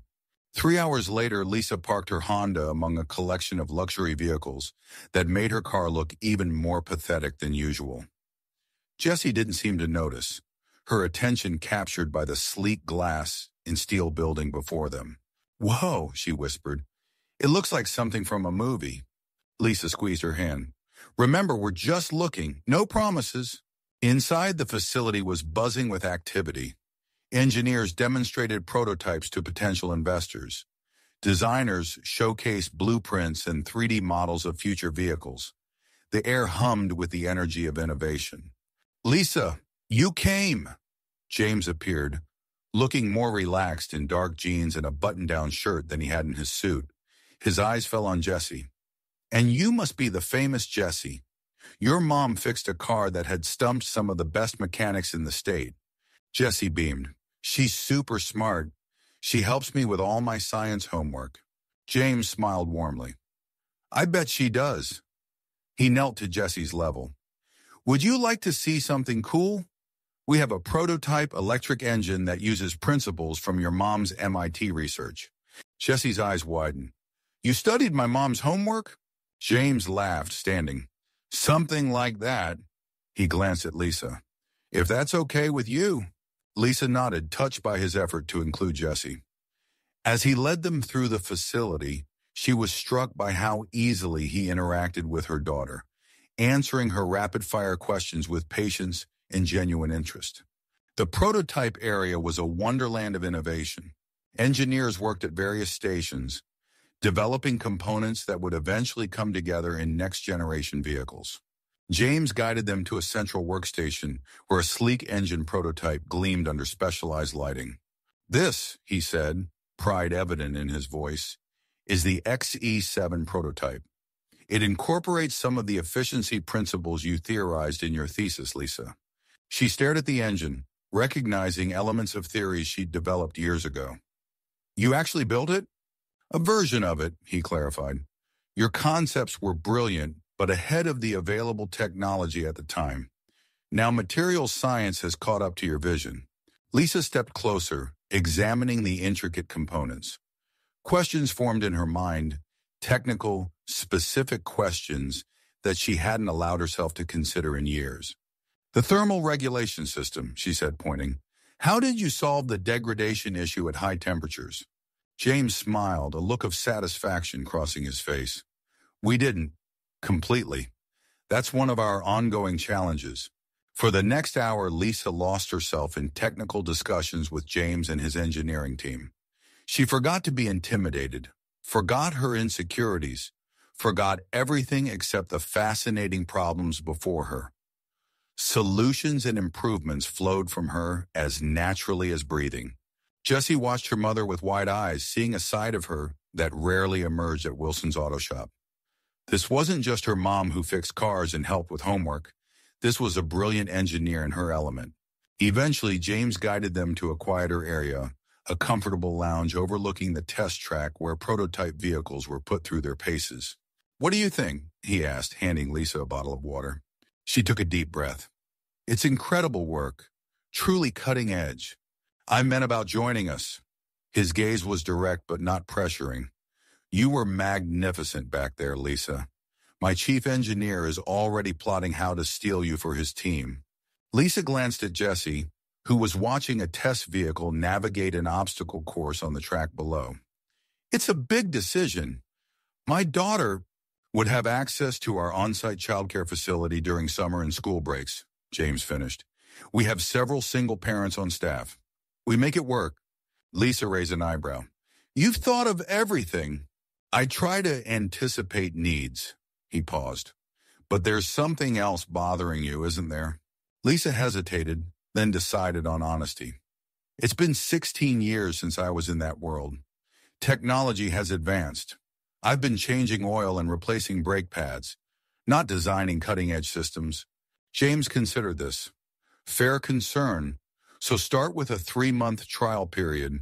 If either of us feels it's not working out, no hard feelings. Just like that? Just like that. He leaned forward slightly. Lisa, that moment when you fixed my Ferrari, you didn't hesitate. You knew exactly what to look for, how to diagnose the problem. That instinct, that talent, it doesn't disappear. It's been waiting for the right opportunity. She looked away, uncomfortable with his perception. And you think Precision Automotive is that opportunity? I think you've spent 16 years putting everyone else's needs above your own. Maybe it's time to find out what happens when you give your own talents room to breathe again. Jessie bounded over before Lisa could respond. Mom, they have a car that drives itself around the track. Can you believe it? Lisa smiled at her daughter's enthusiasm. Pretty amazing, right? The engineer lady said they need people who understand both computers and engines to make them work right. That's like you, Mom. You know about computers and engines. Lisa exchanged a look with James, who raised his hands innocently. I swear I didn't put her up to that. Sure you didn't, Lisa said. But there was no bite in her words. As they prepared to leave, James walked them to their car. No pressure, but I'd need your decision by Friday. The position needs to be filled. Lisa nodded, unlocking the Honda. I'll let you know. Mom, Jessie said once they were driving home. You're going to take the job, right? That place was amazing. Lisa glanced at her daughter. It would mean changes for us, Jess. My hours might be different. The work would be more demanding. Jessie was quiet for a moment. You looked happy in there. Like really happy. Not just normal mom happy. Lisa felt her throat tighten. Did I? Yeah, you look like how I feel when I figure out a really hard math problem. But like, all the time. Out of the mouths of babes, Lisa thought. We'll see, honey. I need to think about it. Sunday evening found Lisa sitting on her porch swing, staring at James Harrington's business card again. The decision loomed before her, equal parts terrifying and exhilarating. Her phone rang, Earl calling to check in. So, he said without preamble, did you go to that fancy research place? We did. And? Lisa sighed. It's amazing, Earl. Everything I dreamed of working on back at MIT. But I'm scared, she admitted. What if I can't do it anymore? What if I've forgotten too much? What if I'm not the engineer I used to be? Earl was quiet for a moment. Lisa, I've watched you diagnose problems that stumped mechanics with 30 years experience. You haven't forgotten anything important. It's different, though. This would be creating, not just fixing. Maybe, Earl's voice softened. But here's what I know. That spark I see in your eyes when you solve a particularly tricky problem, that's not just skill. That's passion. And passion like that doesn't die. It just waits for the right moment to burn bright again. After they hung up, Lisa remained on the porch watching the sunset paint the sky in vivid oranges and pinks. Her mind drifted to Michael, what he might say if he were here. He'd always been her biggest cheerleader, believing in her abilities even when she doubted herself. You'll change the world someday, he'd told her once. Promise me you won't give up. She hadn't given up, not exactly. She just redirected. Survival had taken priority over dreams. But maybe, just maybe, it was time to dream again. The following morning, Lisa dropped Jesse at school and drove straight to Wilson's auto shop. Earl was in his office, wrestling with paperwork. Got a minute? She asked from the doorway. He looked up, a knowing expression on his face. You're taking the job. Lisa nodded, emotion suddenly making it hard to speak. Earl smiled, not unkindly. About damn time. I'll give you proper notice. Help train. He waved her off. Don't worry about that. Just promise you'll bring that fancy Ferrari around sometime so I can take a look under the hood. Lisa laughed, feeling lighter than she had in years. Deal! Before heading home, she made one more stop at the cemetery where Michael was buried. She hadn't visited in months. The pain still too raw some days. She placed fresh flowers beside his headstone, then sat on the small bench nearby. I got a job offer, she said quietly. A really good one. Doing the kind of work we used to talk about. The wind rustled through the trees, a gentle sound that somehow felt like approval. I think I'm going to take it. I think it's time. That evening, after Jesse was asleep, Lisa took out her phone and the business card. She dialed the number, her heart racing. Harrington, came the immediate answer. It's Lisa Morgan, she said, surprised at how steady her voice sounded. About that position, yes? There was a cautious hope in his voice. Lisa took a deep breath, feeling as though she stood on the edge of a precipice. 16 years of playing it safe, of keeping her head down, of being less than she could be, all of that was about to change with a single word. I'll take it. On the other end of the line, James Harrington smiled. The engineer who had fixed his Ferrari in under a minute was about to change more than just her own life.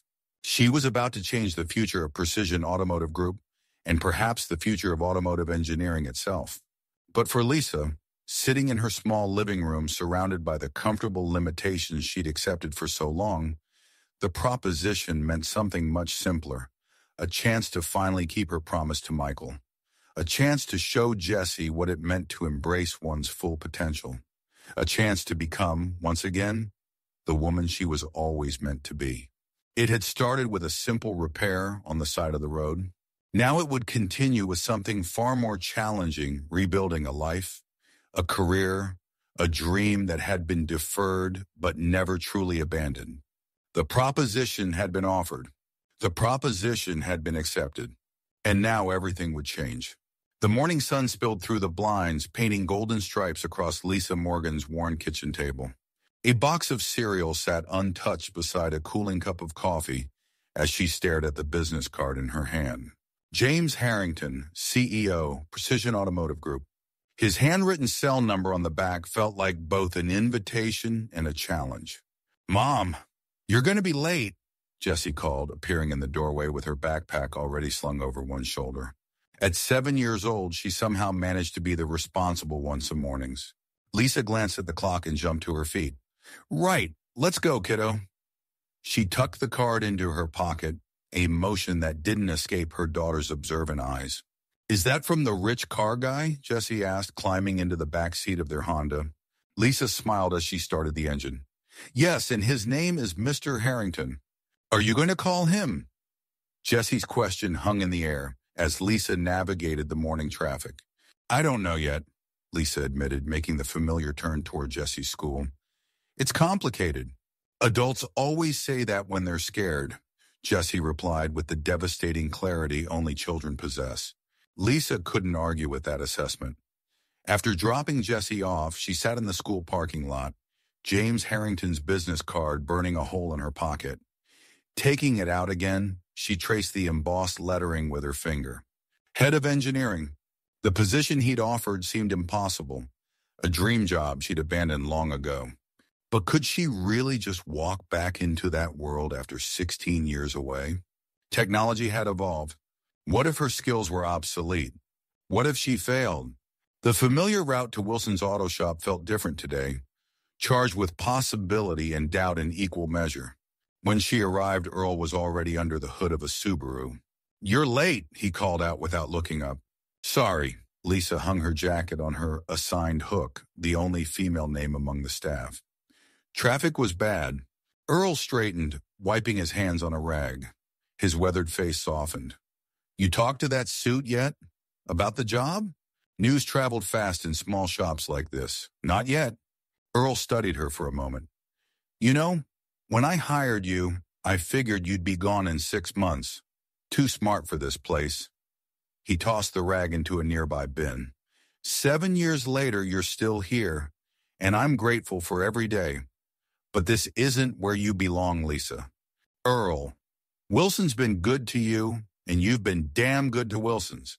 But we both know you see things in engines the rest of us don't. That's a gift.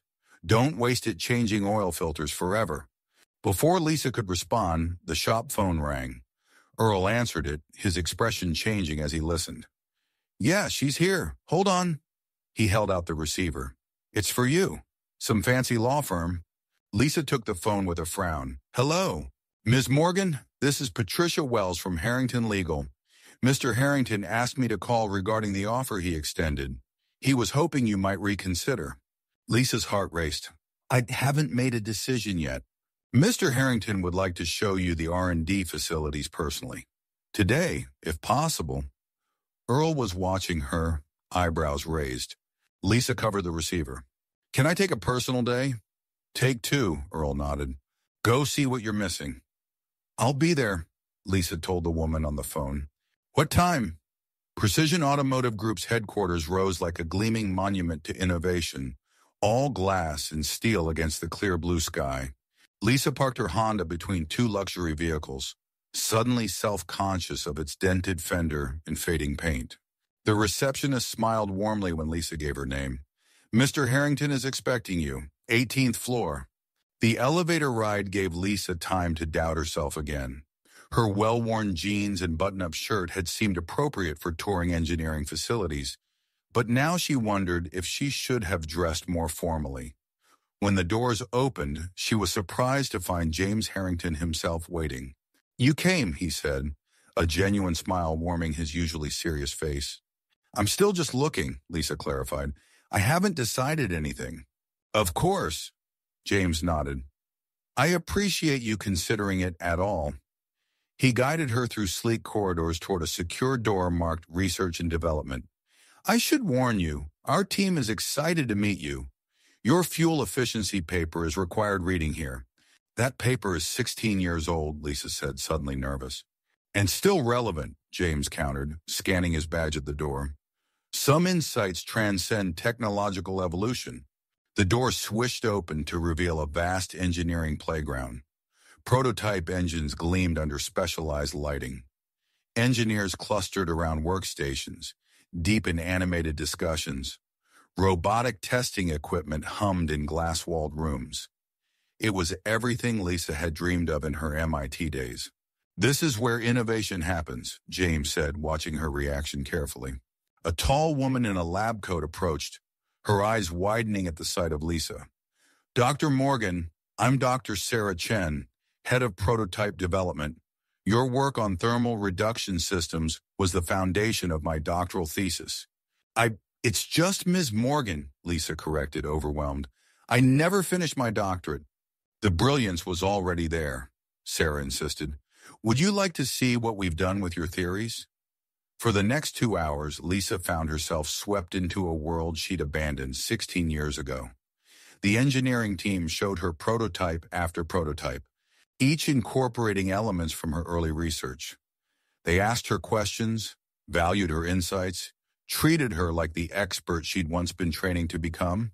At a test bench, Lisa found herself instinctively reaching for tools, suggesting modifications to a struggling engine design. The room fell silent as she worked, her hands remembering what her mind had filed away years ago. When the engine purred to life with improved performance metrics, the team erupted in applause. "That was the problem we've been stuck on for weeks," Sarah admitted, checking the readings. "You solved it in minutes." Lisa stared at her hands, surprised by her own capabilities. "It just made sense to me." Later, James led her to his office, a corner suite with panoramic views of the city. "What did you think?" Lisa stood at the window watching the world below. "It's incredible. The facilities, the team. It's everything I dreamed of back at MIT. "It could be your," James said quietly, joining her at the window. "Head of engineering, complete creative freedom, resources to develop your ideas." Lisa turned to face him. "Why me? There must be hundreds of qualified engineers who would kill for this position, people without a 16-year gap in their resumes." "Because you see what others miss," James replied simply. "That's not something you can learn in a classroom or develop through experience. It's intuitive. You have it or you don't. And if I fail, then we try something else." James shrugged. "Failure is part of innovation. We embrace it here." Lisa shook her head. "It's not that simple. I have Jessie to consider. A stable income, healthcare, her school, all included in the package, plus relocation assistance, flexible hours, and an education fund for Jessie." James hesitated. "Lisa, I'm not just offering you a job. I'm offering you a chance to reclaim the career you were meant to have." "I need time to think," Lisa said, overwhelmed by possibilities she'd long ago stopped considering. "Of course." James walked her back to the elevator. "Take all the time you need." As the doors closed between them, Lisa saw something in his eyes she hadn't noticed before. Not just professional interest, but personal investment. He truly wanted her to succeed.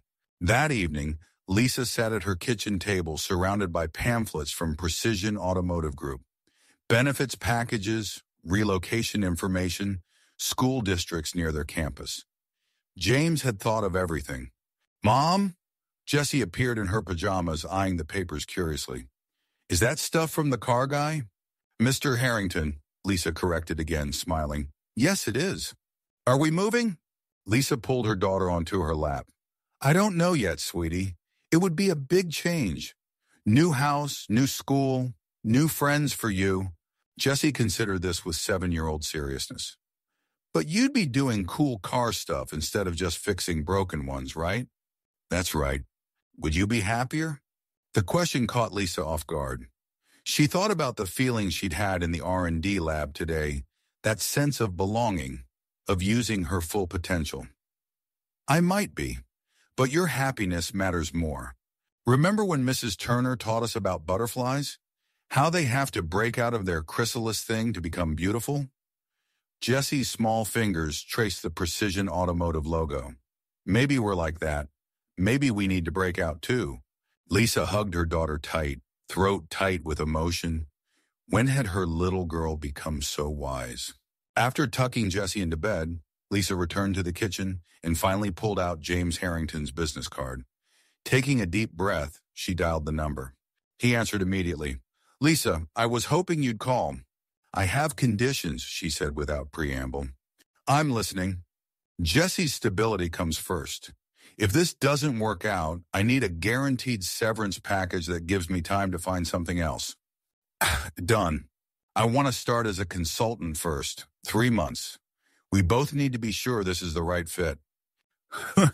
"Completely reasonable." Lisa took another deep breath. "And I want to develop my fuel efficiency systems. Not just optimize existing technology, create something new." There was a pause on the line. "That would require significant resources." That's my condition, Lisa insisted. I had ideas 16 years ago that I never got to explore. If I'm coming back to engineering, I want to finish what I started. She expected resistance, budget concerns, practical limitations. Instead, James simply said, "You'll have everything you need. When can you start?" 2 weeks later, Lisa stood in the empty living room of her apartment. Boxes lined the walls, labeled in Jesse's colorful handwriting, kitchen stuff, mom's books, my awesome toys. Earl had thrown her a going-away party at Wilson's the day before. The gruff old mechanic had actually teared up when presenting her with a toolbox engraved with her name. "So you don't forget where you came from," he'd said. A knock at the door interrupted her thoughts. James stood there, dressed casually in jeans and a button-down shirt. "Need any help with the boxes?" "What are you doing here?" Lisa asked, surprised. "I thought the company was sending movers tomorrow." "They are." James picked up a box labeled heavy kitchen stuff. "Be strong. But I thought you might appreciate a hand today." Something about seeing the CEO of Precision Automotive in her modest apartment, lifting her mismatched kitchenware, struck Lisa as surreal. "You don't have to do this." "I know." He headed toward the door with the box. "I wanted to." They worked together for the next hour, loading boxes into Lisa's Honda and James's surprisingly practical SUV. Jessie chatted excitedly about her new school, showing James her science fair medals and asking detailed questions about the engineering department. "She's just like you," James observed as Jessie ran back inside for her backpack. "Smarter," Lisa replied with a proud smile, "and braver." When the last box was loaded, Lisa took a final look around the apartment she'd called home for 7 years. So many memories within these walls: Jessie's first steps, late nights studying engineering journals, moments of doubt and perseverance. "Having second thoughts?" James asked quietly. Lisa shook her head. "Just saying goodbye to one chapter before starting the next." Jessie bounded down the steps, backpack secured. "I'm ready, Mom." "Me too, sweetie." Lisa locked the apartment door for the final time. Walking to her Honda, she felt lighter somehow, as if she were shedding a weight she hadn't realized she'd been carrying. James followed in his SUV as they drove through town. When they passed Wilson's auto shop, Lisa honked her horn a final farewell to where she'd rebuilt her life after losing Michael. Earl stepped outside, waving until they turned the corner. At the highway entrance, Lisa paused. In her rearview mirror, she could see James waiting patiently behind her. Beside her, Jessie was already absorbed in a book, comfortable with the journey ahead. Lisa took a deep breath and merged onto the highway. The road stretched before her, full of promise and possibility. For 16 years, she'd put her dreams on hold, focusing on survival and stability for Jessie. Now, somehow, she'd been given a second chance. The chrysalis was breaking open. The next chapter was beginning. And for the first time in 16 years, Lisa Morgan was driving toward her future rather than away from her past. 3 months into her role at Precision Automotive Group, Lisa Morgan had begun to feel like herself again. The transition from small-town mechanic to head of engineering hadn't been without challenges, but each day she felt her confidence growing. The skills she'd buried for 16 years were resurfacing, and with them, a sense of purpose she'd almost forgotten. The engineering team had initially viewed her with skepticism. The mysterious mechanic James Harrington had plucked from obscurity. But Lisa's intuitive understanding of engines, combined with her MIT background, had gradually earned their respect. Her daughter Jessie was thriving too, making new friends at her school and delighting in the weekend tours of the precision testing facilities. It was on a crisp autumn morning when everything began to unravel. Lisa arrived at headquarters earlier than usual, the building still quiet except for the custodial staff. She preferred these peaceful moments before the chaos of the day set in, giving her time to think without interruption. Her computer pinged with an urgent message as she settled at her desk. "Emergency meeting, boardroom, 8 a.m. James's message was uncharacteristically terse. When she entered the boardroom 40 minutes later, the tension was palpable. James stood at the head of the table, his normally composed features tight with concern. Beside him, Jason Marlowe, the head of operations, wore a barely concealed smirk. "Thank you for coming in early," James addressed the assembled executives. "We have a situation that requires immediate attention." He clicked a remote, and the wall screen displayed test results from their newest prototype, the revolutionary fuel-efficient engine Lisa had been developing, based on her decades-old MIT theories. The Morgan engine prototype failed catastrophically during overnight testing, James continued, his voice carefully neutral. Complete thermal breakdown at the 80% threshold. Lisa felt the blood drain from her face. "That's impossible. I checked those thermal regulators myself yesterday." Jason leaned forward. "Well, something went very wrong. The data doesn't lie." His eyes met hers with cold satisfaction. "The prototype is destroyed. 6 months of work and $4 million up in smoke, quite literally." The room erupted in concerned murmurs. This prototype wasn't just another project. It was the centerpiece of Precision's upcoming presentation to their largest potential investor.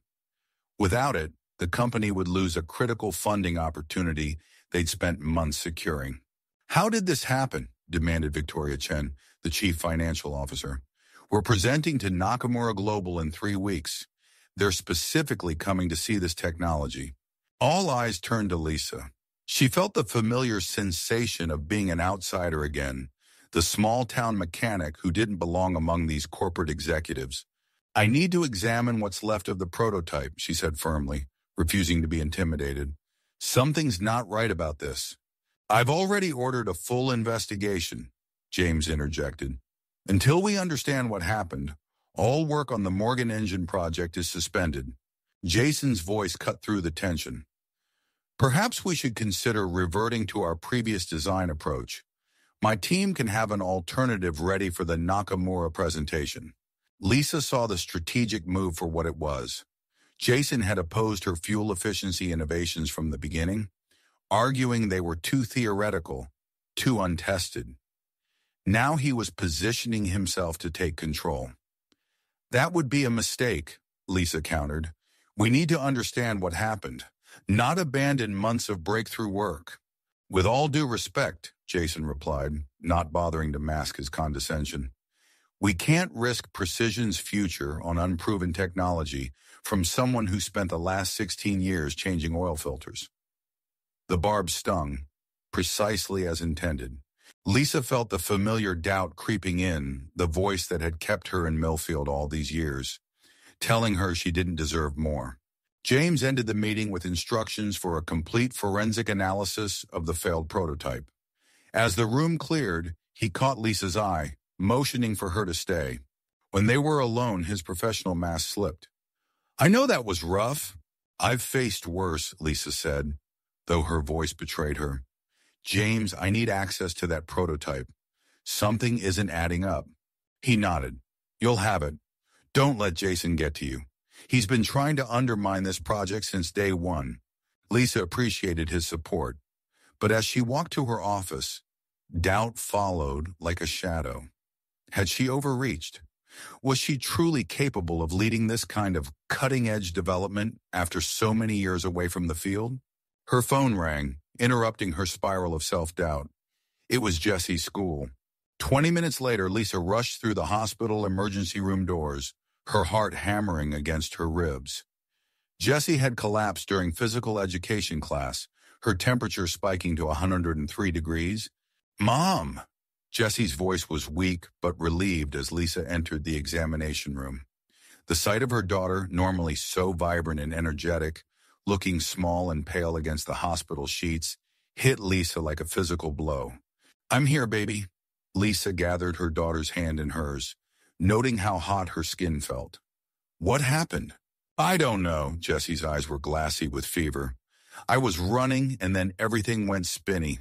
The doctor entered, clipboard in hand. "Ms. Morgan, I'm Dr. Winters. Jessie has a severe kidney infection that spread to her bloodstream. We need to admit her immediately for IV antibiotics." The next few hours passed in a blur of medical forms, tests, and consultations. By evening, Jessie was settled in a pediatric room, antibiotics flowing into her arm, her condition stabilized but serious. Lisa sat beside her bed, watching the rise and fall of her daughter's chest, feeling more helpless than she had in years. Her phone vibrated repeatedly, missed calls from James, from her engineering team, from the lab technicians examining the failed prototype. The professional crisis she'd left behind that morning seemed distant compared to the sight of her daughter in a hospital bed. When Jessie finally drifted into medicated sleep, Lisa stepped into the hallway to check her messages. Among them was a text from James. "Take all the time you need. Jessie comes first. We'll handle things here." Lisa was about to reply when another message came through, this one from Sarah, her lead engineer. "Found something strange in the prototype data. Thermal regulator settings were manually overridden at 2:14 a.m. System logs show Jason's access code." The pieces clicked together instantly.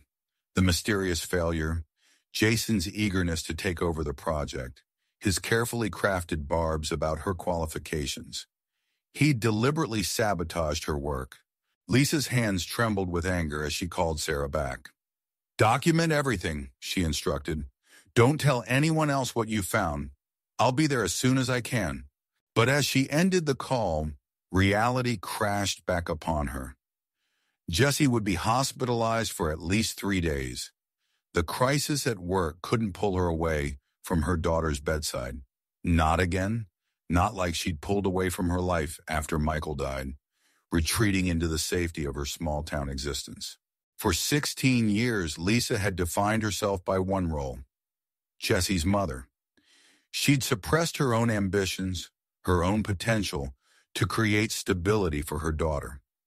Now, just as she was reclaiming that lost part of herself, she faced an impossible choice: fight for her career or be there for her child.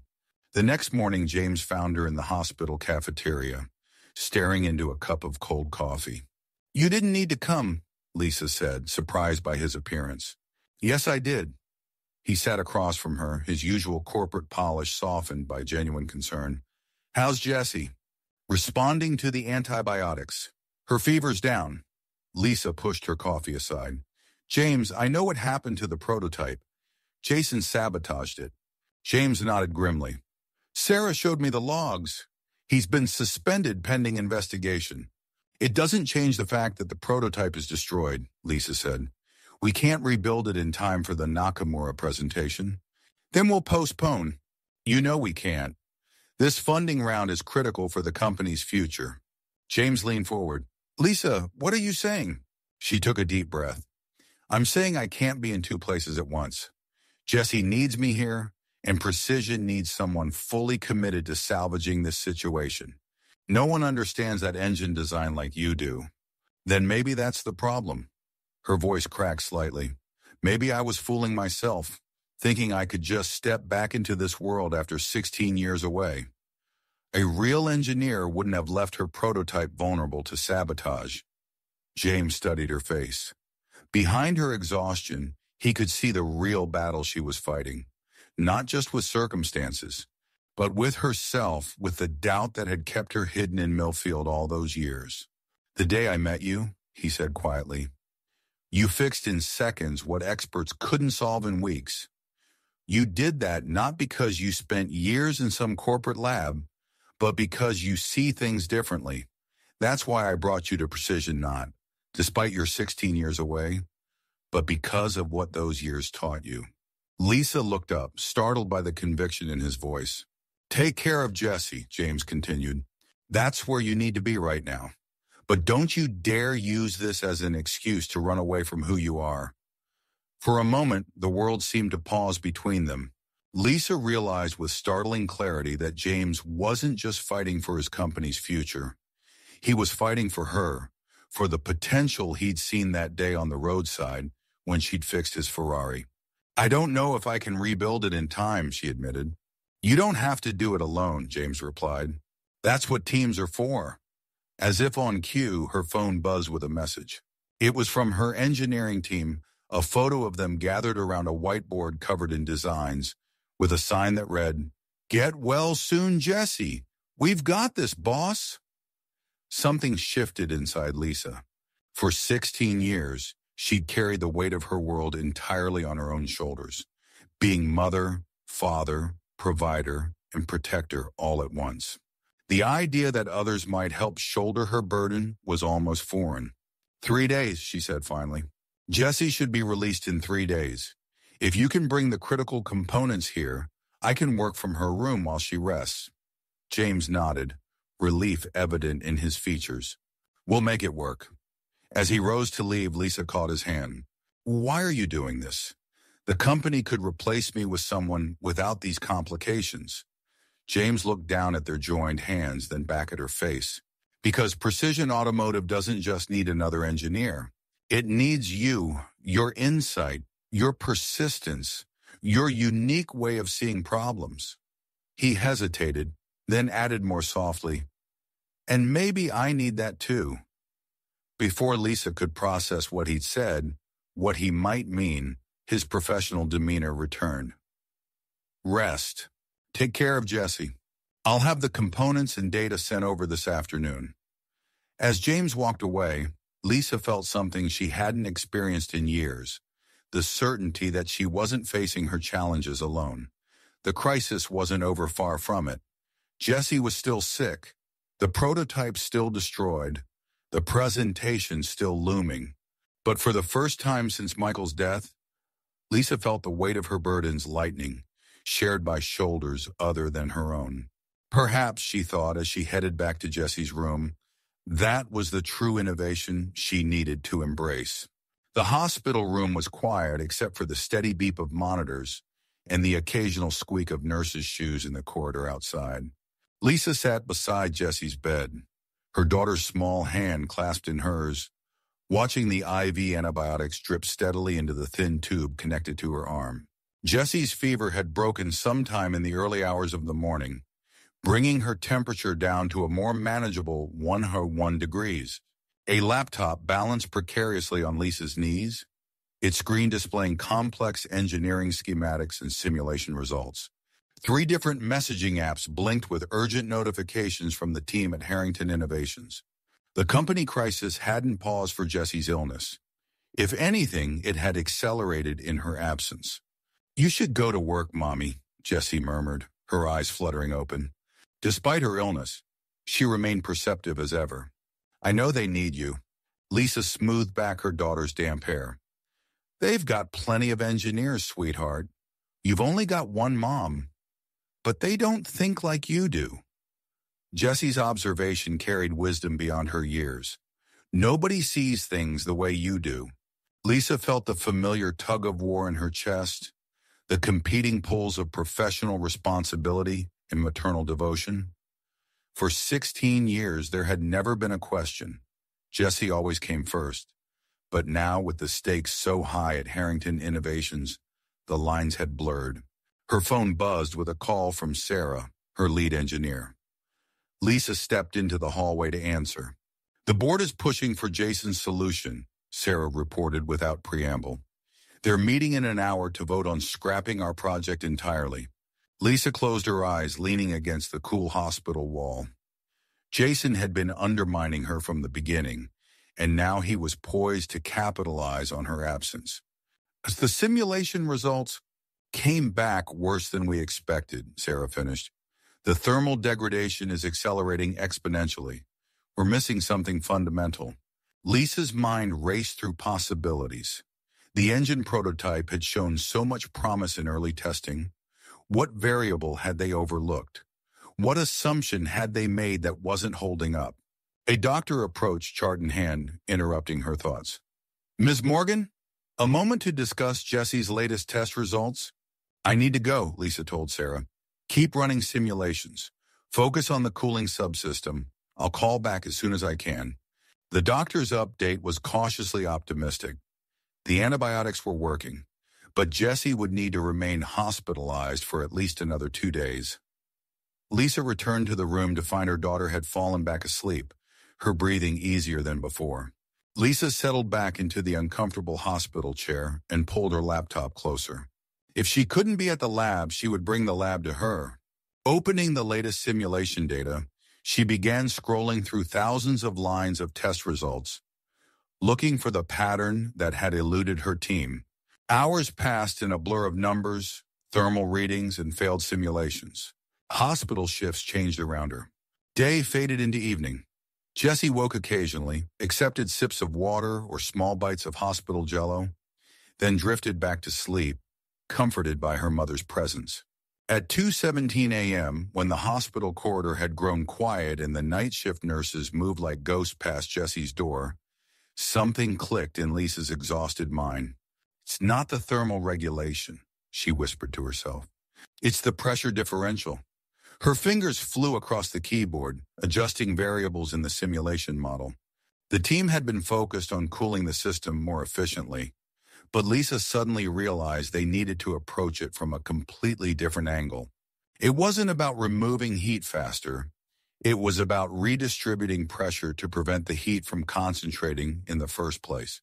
She quickly coded a new simulation, implementing her theory. The first results were promising but inconclusive. She refined the parameters, drawing on principles she'd first explored in her MIT thesis 16 years earlier. Lisa was so absorbed in her work that she didn't notice the figure standing in the doorway until he spoke. "Szilard, should have known you'd be working." She looked up, startled. James Harrington stood there, his normally impeccable appearance showing signs of strain. His suit was wrinkled, his tie loosened, dark circles shadowing his eyes. "James," she said, surprise evident in her voice. "What are you doing here? It's the middle of the night." Board meeting ran late. He stepped into the room, his eyes going to Jessie's sleeping form. "How is she?" "Better," Lisa said. "The fever's down. Doctor thinks she'll make a full recovery." James nodded, relief crossing his features. "And the company crisis?" Lisa glanced at her screen. "I think I found the solution. It's not what anyone expected." "Tell me," he said, pulling a second chair beside hers. As the hospital slept around them, Lisa explained her breakthrough, sketching diagrams on hospital notepaper to illustrate her point. James listened intently, occasionally asking questions that revealed his own deep technical understanding. "It's elegant," he said finally. "Simple, yet completely revolutionary. Jason's team never would have found this approach." "They were asking the wrong questions," Lisa replied. "Sometimes the hardest problems require stepping back and reconsidering your basic assumptions." James was quiet for a moment, his gaze moving from Lisa to Jessie and back again. "I've been thinking about assumptions too, particularly mine." "Oh?" Lisa raised an eyebrow, curious at his tone. "I assumed that building a successful company meant sacrificing everything else. Family, personal connections, balance." His voice grew softer. "I assumed that was the cost of excellence." Lisa felt a strange tightness in her chest. "And now I'm sitting in a hospital room at 3 a.m., watching a brilliant engineer solve a multi-million-dollar technical crisis while never leaving her sick daughter's side." James smiled slightly. "It's making me reconsider my assumptions." Before Lisa could respond, her laptop pinged with an incoming video call. Sarah's face appeared on screen, her excitement palpable even through the poor connection. "Lisa, I just got your email with the new approach. We implemented the pressure redistribution concept, and the simulation results are incredible. Better than anything we've seen before." "Send them to manufacturing," Lisa instructed. "Have them build a prototype immediately, and contact the board members. Tell them we've solved it." After the call ended, Lisa sat back, the weight of the crisis lifting from her shoulders. She looked over at Jessie, still sleeping peacefully, then at James, who was watching her, with an expression she couldn't quite decipher.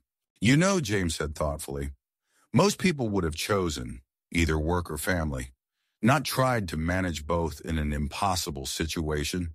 "I stopped seeing them as separate things a long time ago," Lisa answered.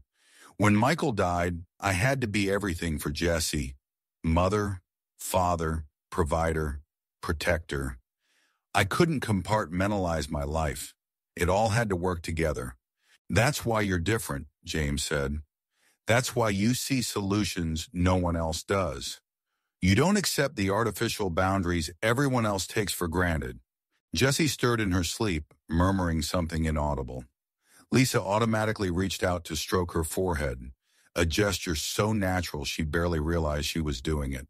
I should let you both rest, James said, standing. James, Lisa called softly as he reached the door.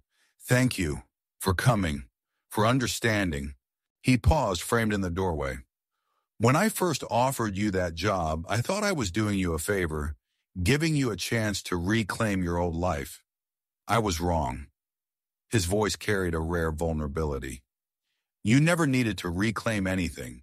You've been building something far more valuable all along. With that, he was gone, leaving Lisa to ponder his words as the night deepened around her.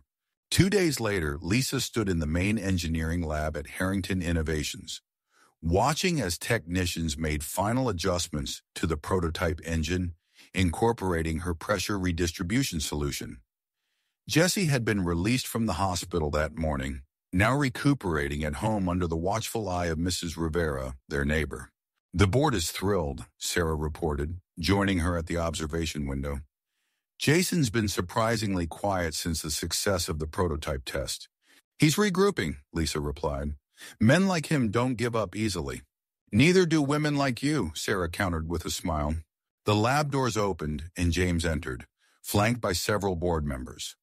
They moved toward the prototype, expressions of approval and relief evident on their faces.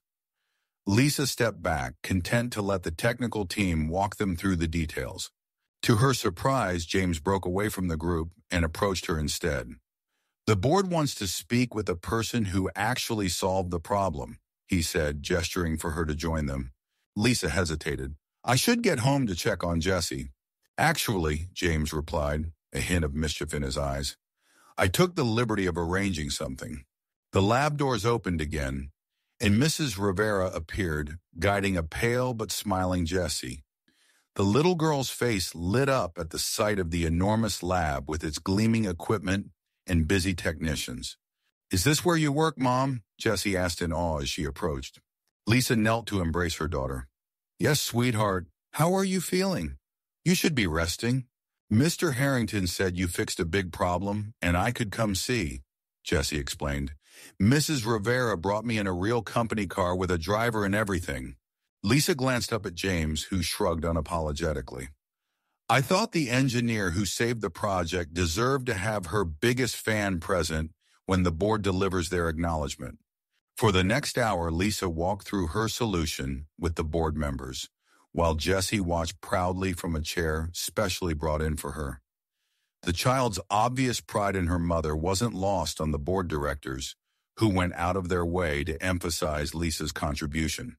Morgan Engine Design, one of them christened it, making it official with a flourish of his pen on the documentation. Harrington Innovations' next big breakthrough. Later, as the lab emptied and technicians shut down equipment for the day, Lisa found herself alone with James and Jessie. Her daughter had fallen asleep on a couch in the corner, exhausted by the excitement and her recent illness. That was quite a performance, Lisa told James. I've never seen the board so enthusiastic. They recognize value when they see it, James replied, even if it takes them a while sometimes. Lisa studied him, noting subtle changes in his demeanor since that night in the hospital. Something had shifted in him, a softening around the edges perhaps, or a new awareness in his eyes when he looked at her and Jessie. I've been thinking, James said, breaking the comfortable silence between them, about balance, about priorities. Oh, Lisa prompted when he didn't continue. For years, I've run this company believing that success required single-minded focus. Professional excellence at the expense of personal connection. He gestured toward the prototype engine. But you've proven that's a false choice. Your greatest strengths as an engineer come directly from your experiences as a mother. Lisa considered his words. They're not separate parts of me, never have been. Exactly, James agreed, which is why I'm proposing a change to our working arrangement. Lisa raised an eyebrow, suddenly wary. What kind of change? I want to create a new division at Harrington Innovations, focused specifically on developing affordable engine technology for everyday applications. The Morgan division, with you as director. He paused, watching her reaction. With flexible hours and on-site daycare facility, And the option to work remotely when Jesse needs you. Lisa stared at him, momentarily speechless. That's not a typical corporate structure. No, James agreed. Because you're not a typical engineer, and this isn't a typical situation. He stepped closer, his expression earnest. I've learned something important from you, Lisa. The best innovations don't come from forcing people to fit into predetermined boxes. They come from recognizing unique strengths and creating environments where those strengths can flourish.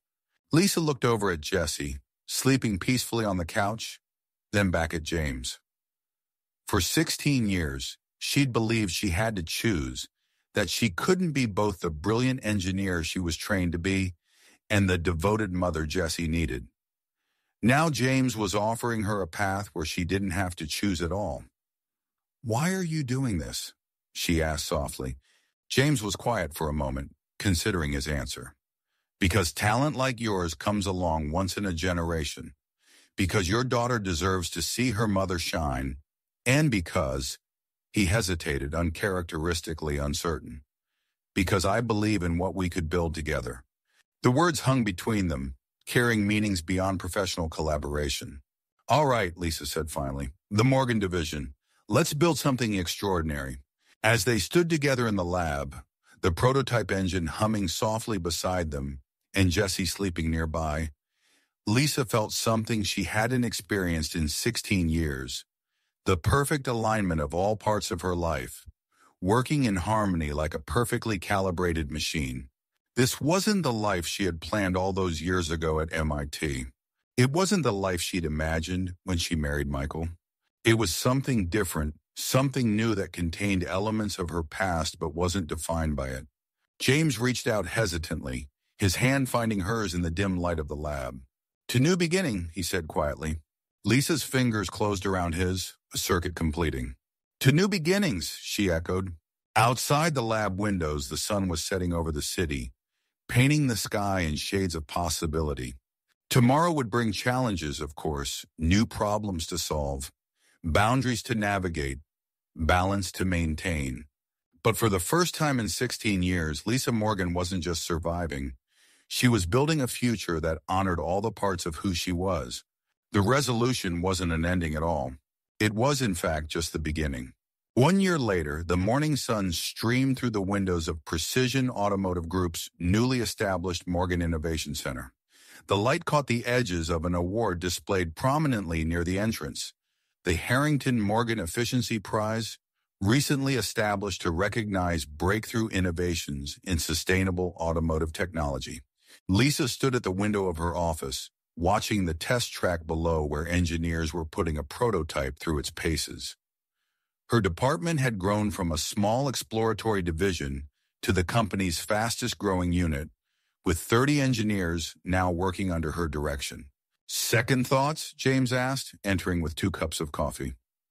Unlike a year ago, his presence no longer startled her. Not about the work, Lisa replied, accepting the cup. Just remembering where I was this time last year. Fixing Mrs. Robertson's minivan at Wilson's, worried about making rent. And now you're revolutionizing automotive efficiency, James smiled. The industry presentation next week is already overbooked. Everyone wants to see the Morgan engine system in action. Lisa nodded, still sometimes surprised by her own journey. Earl called yesterday, said he always knew I'd end up changing the world, that I just needed the right push. Smart man, James commented. He stepped closer to the window, their shoulders nearly touching. The quarterly numbers came in. Your division's innovations have increased company valuation by 43%. Not bad for a small-town mechanic, Lisa replied with a slight smile. Not bad for the most brilliant engineer I've ever met, James corrected, his voice softer now. The professional distance that had once defined their relationship had gradually transformed into something deeper, a partnership built on mutual respect and understanding that neither had anticipated. The intercom buzzed. Ms. Morgan, Jesse's school is online too. Lisa's expression shifted to concern, but not panic, not like before. I'll take it in my office. James watched her walk away, remembering the night in the hospital when Jesse had been ill, when Lisa had solved their company's biggest engineering challenge from her daughter's bedside. That night had changed everything, not just for Precision Automotive, but for him personally. After the call, Lisa found James waiting in the hallway. "Everything okay?" "More than okay," Lisa grinned. "Jessie won the regional science championship. Her renewable energy project took first place." "Of course it did," James replied with genuine pride. "She's her mother's daughter." They walked together through the engineering floor, where teams were collaborating on various aspects of Lisa's innovative designs. Engineers who had once been skeptical of the mechanic from nowhere now looked to her with respect and admiration. "Remember Jason's face when the board approved your full prototype budget?" James asked. Lisa laughed. "I think he's finally coming around. He actually asked for my input on the racing division yesterday." "Progress," James nodded, "though I still catch him looking bewildered whenever you solve something in minutes that his team struggled with for weeks." Their easy conversation was a far cry from the tension of their early days.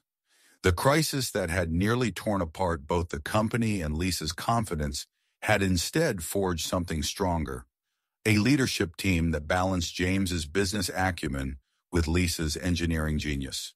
That evening, Lisa arrived home earlier than usual. Their new house was modest by executive standards, but spacious compared to their old apartment. A comfortable 3-bedroom with a dedicated workshop space in the garage where Lisa and Jessie often worked on projects together. "Mom," Jessie called, racing from the kitchen where Mrs. Rivera was helping her with homework. "Mr. Davis said my project might qualify for the national competition." Lisa embraced her daughter, noticing how she'd grown in the past year, not just physically, but in confidence. "I'm so proud of you, sweetheart." "Is James coming for dinner tonight?" Jessie asked hopefully. "Not tonight. He's preparing for the investor meeting," Lisa replied. "But he promised to come to your award ceremony on Saturday." Jessie nodded, unsurprised that the CEO would attend her school function. Over the months, James had become a steady presence in their lives, first as occasional dinner guest, then as a friend, and gradually as something more that neither Lisa nor James had quite defined yet. After dinner and homework, Lisa found herself in her workshop, tinkering with a miniature version of her engine design, a teaching model for Jessie's class. Her hands moved with the same sure confidence, whether working on multi-million-dollar prototypes or classroom demonstrations. Her phone buzzed with a message from James. "Board unanimously approved the education initiative. Your idea of bringing engineering programs to underserved schools gets full funding starting next quarter." Lisa smiled, remembering their conversation months ago about creating opportunities for brilliant minds trapped in circumstances that hid their potential. James had not only listened, he championed the idea as if it were his own. The following Saturday, James sat between Lisa and Mrs. Rivera in the school auditorium, watching Jessie accept her science championship trophy. The pride on his face matched Lisa's own. "She reminds me of you," he whispered. "Brilliant but humble. Sees solutions where others see problems." "She has opportunities I never had," Lisa replied, "and some I did like people who believe in her." After the ceremony, they celebrated at Jessie's favorite restaurant, a family diner, not unlike the one where Lisa and James had shared their first real conversation a year ago. The contrast wasn't lost on either of them. "Remember when you told me you couldn't take the job because Jessie's life was here?" James asked as they watched Jessie chatting animatedly with Mrs. Rivera at the next table. "You were worried about uprooting her." "I remember," Lisa nodded. "I was afraid of changes, afraid of failing you, failing her. And now? Now I understand that some risks are worth taking," she said softly. "That sometimes what looks like disruption is actually finding where you truly belong." James took her hand across the table, a gesture that had become natural over time. "You've transformed Precision Automotive, Lisa.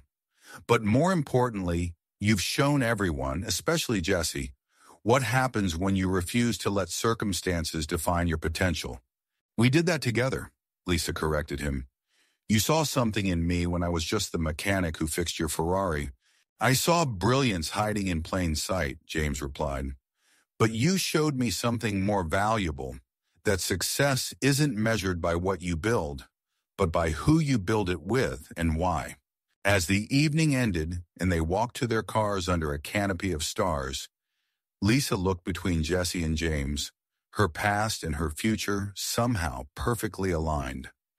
The woman who had once been afraid to dream beyond tomorrow now led an engineering revolution, raised a brilliant daughter, and had opened her heart to possibilities she'd thought were lost forever. "Ready to go home?" James asked, the question carrying layers of meaning beyond the simple words. Lisa took Jesse's hand in her left and James's in her right. "I think we already are." The mechanic and the CEO had found in each other not just professional synergy but personal completion. And in that transformation, something extraordinary had been built. Something that would last far longer than engines or innovations. They had built a family.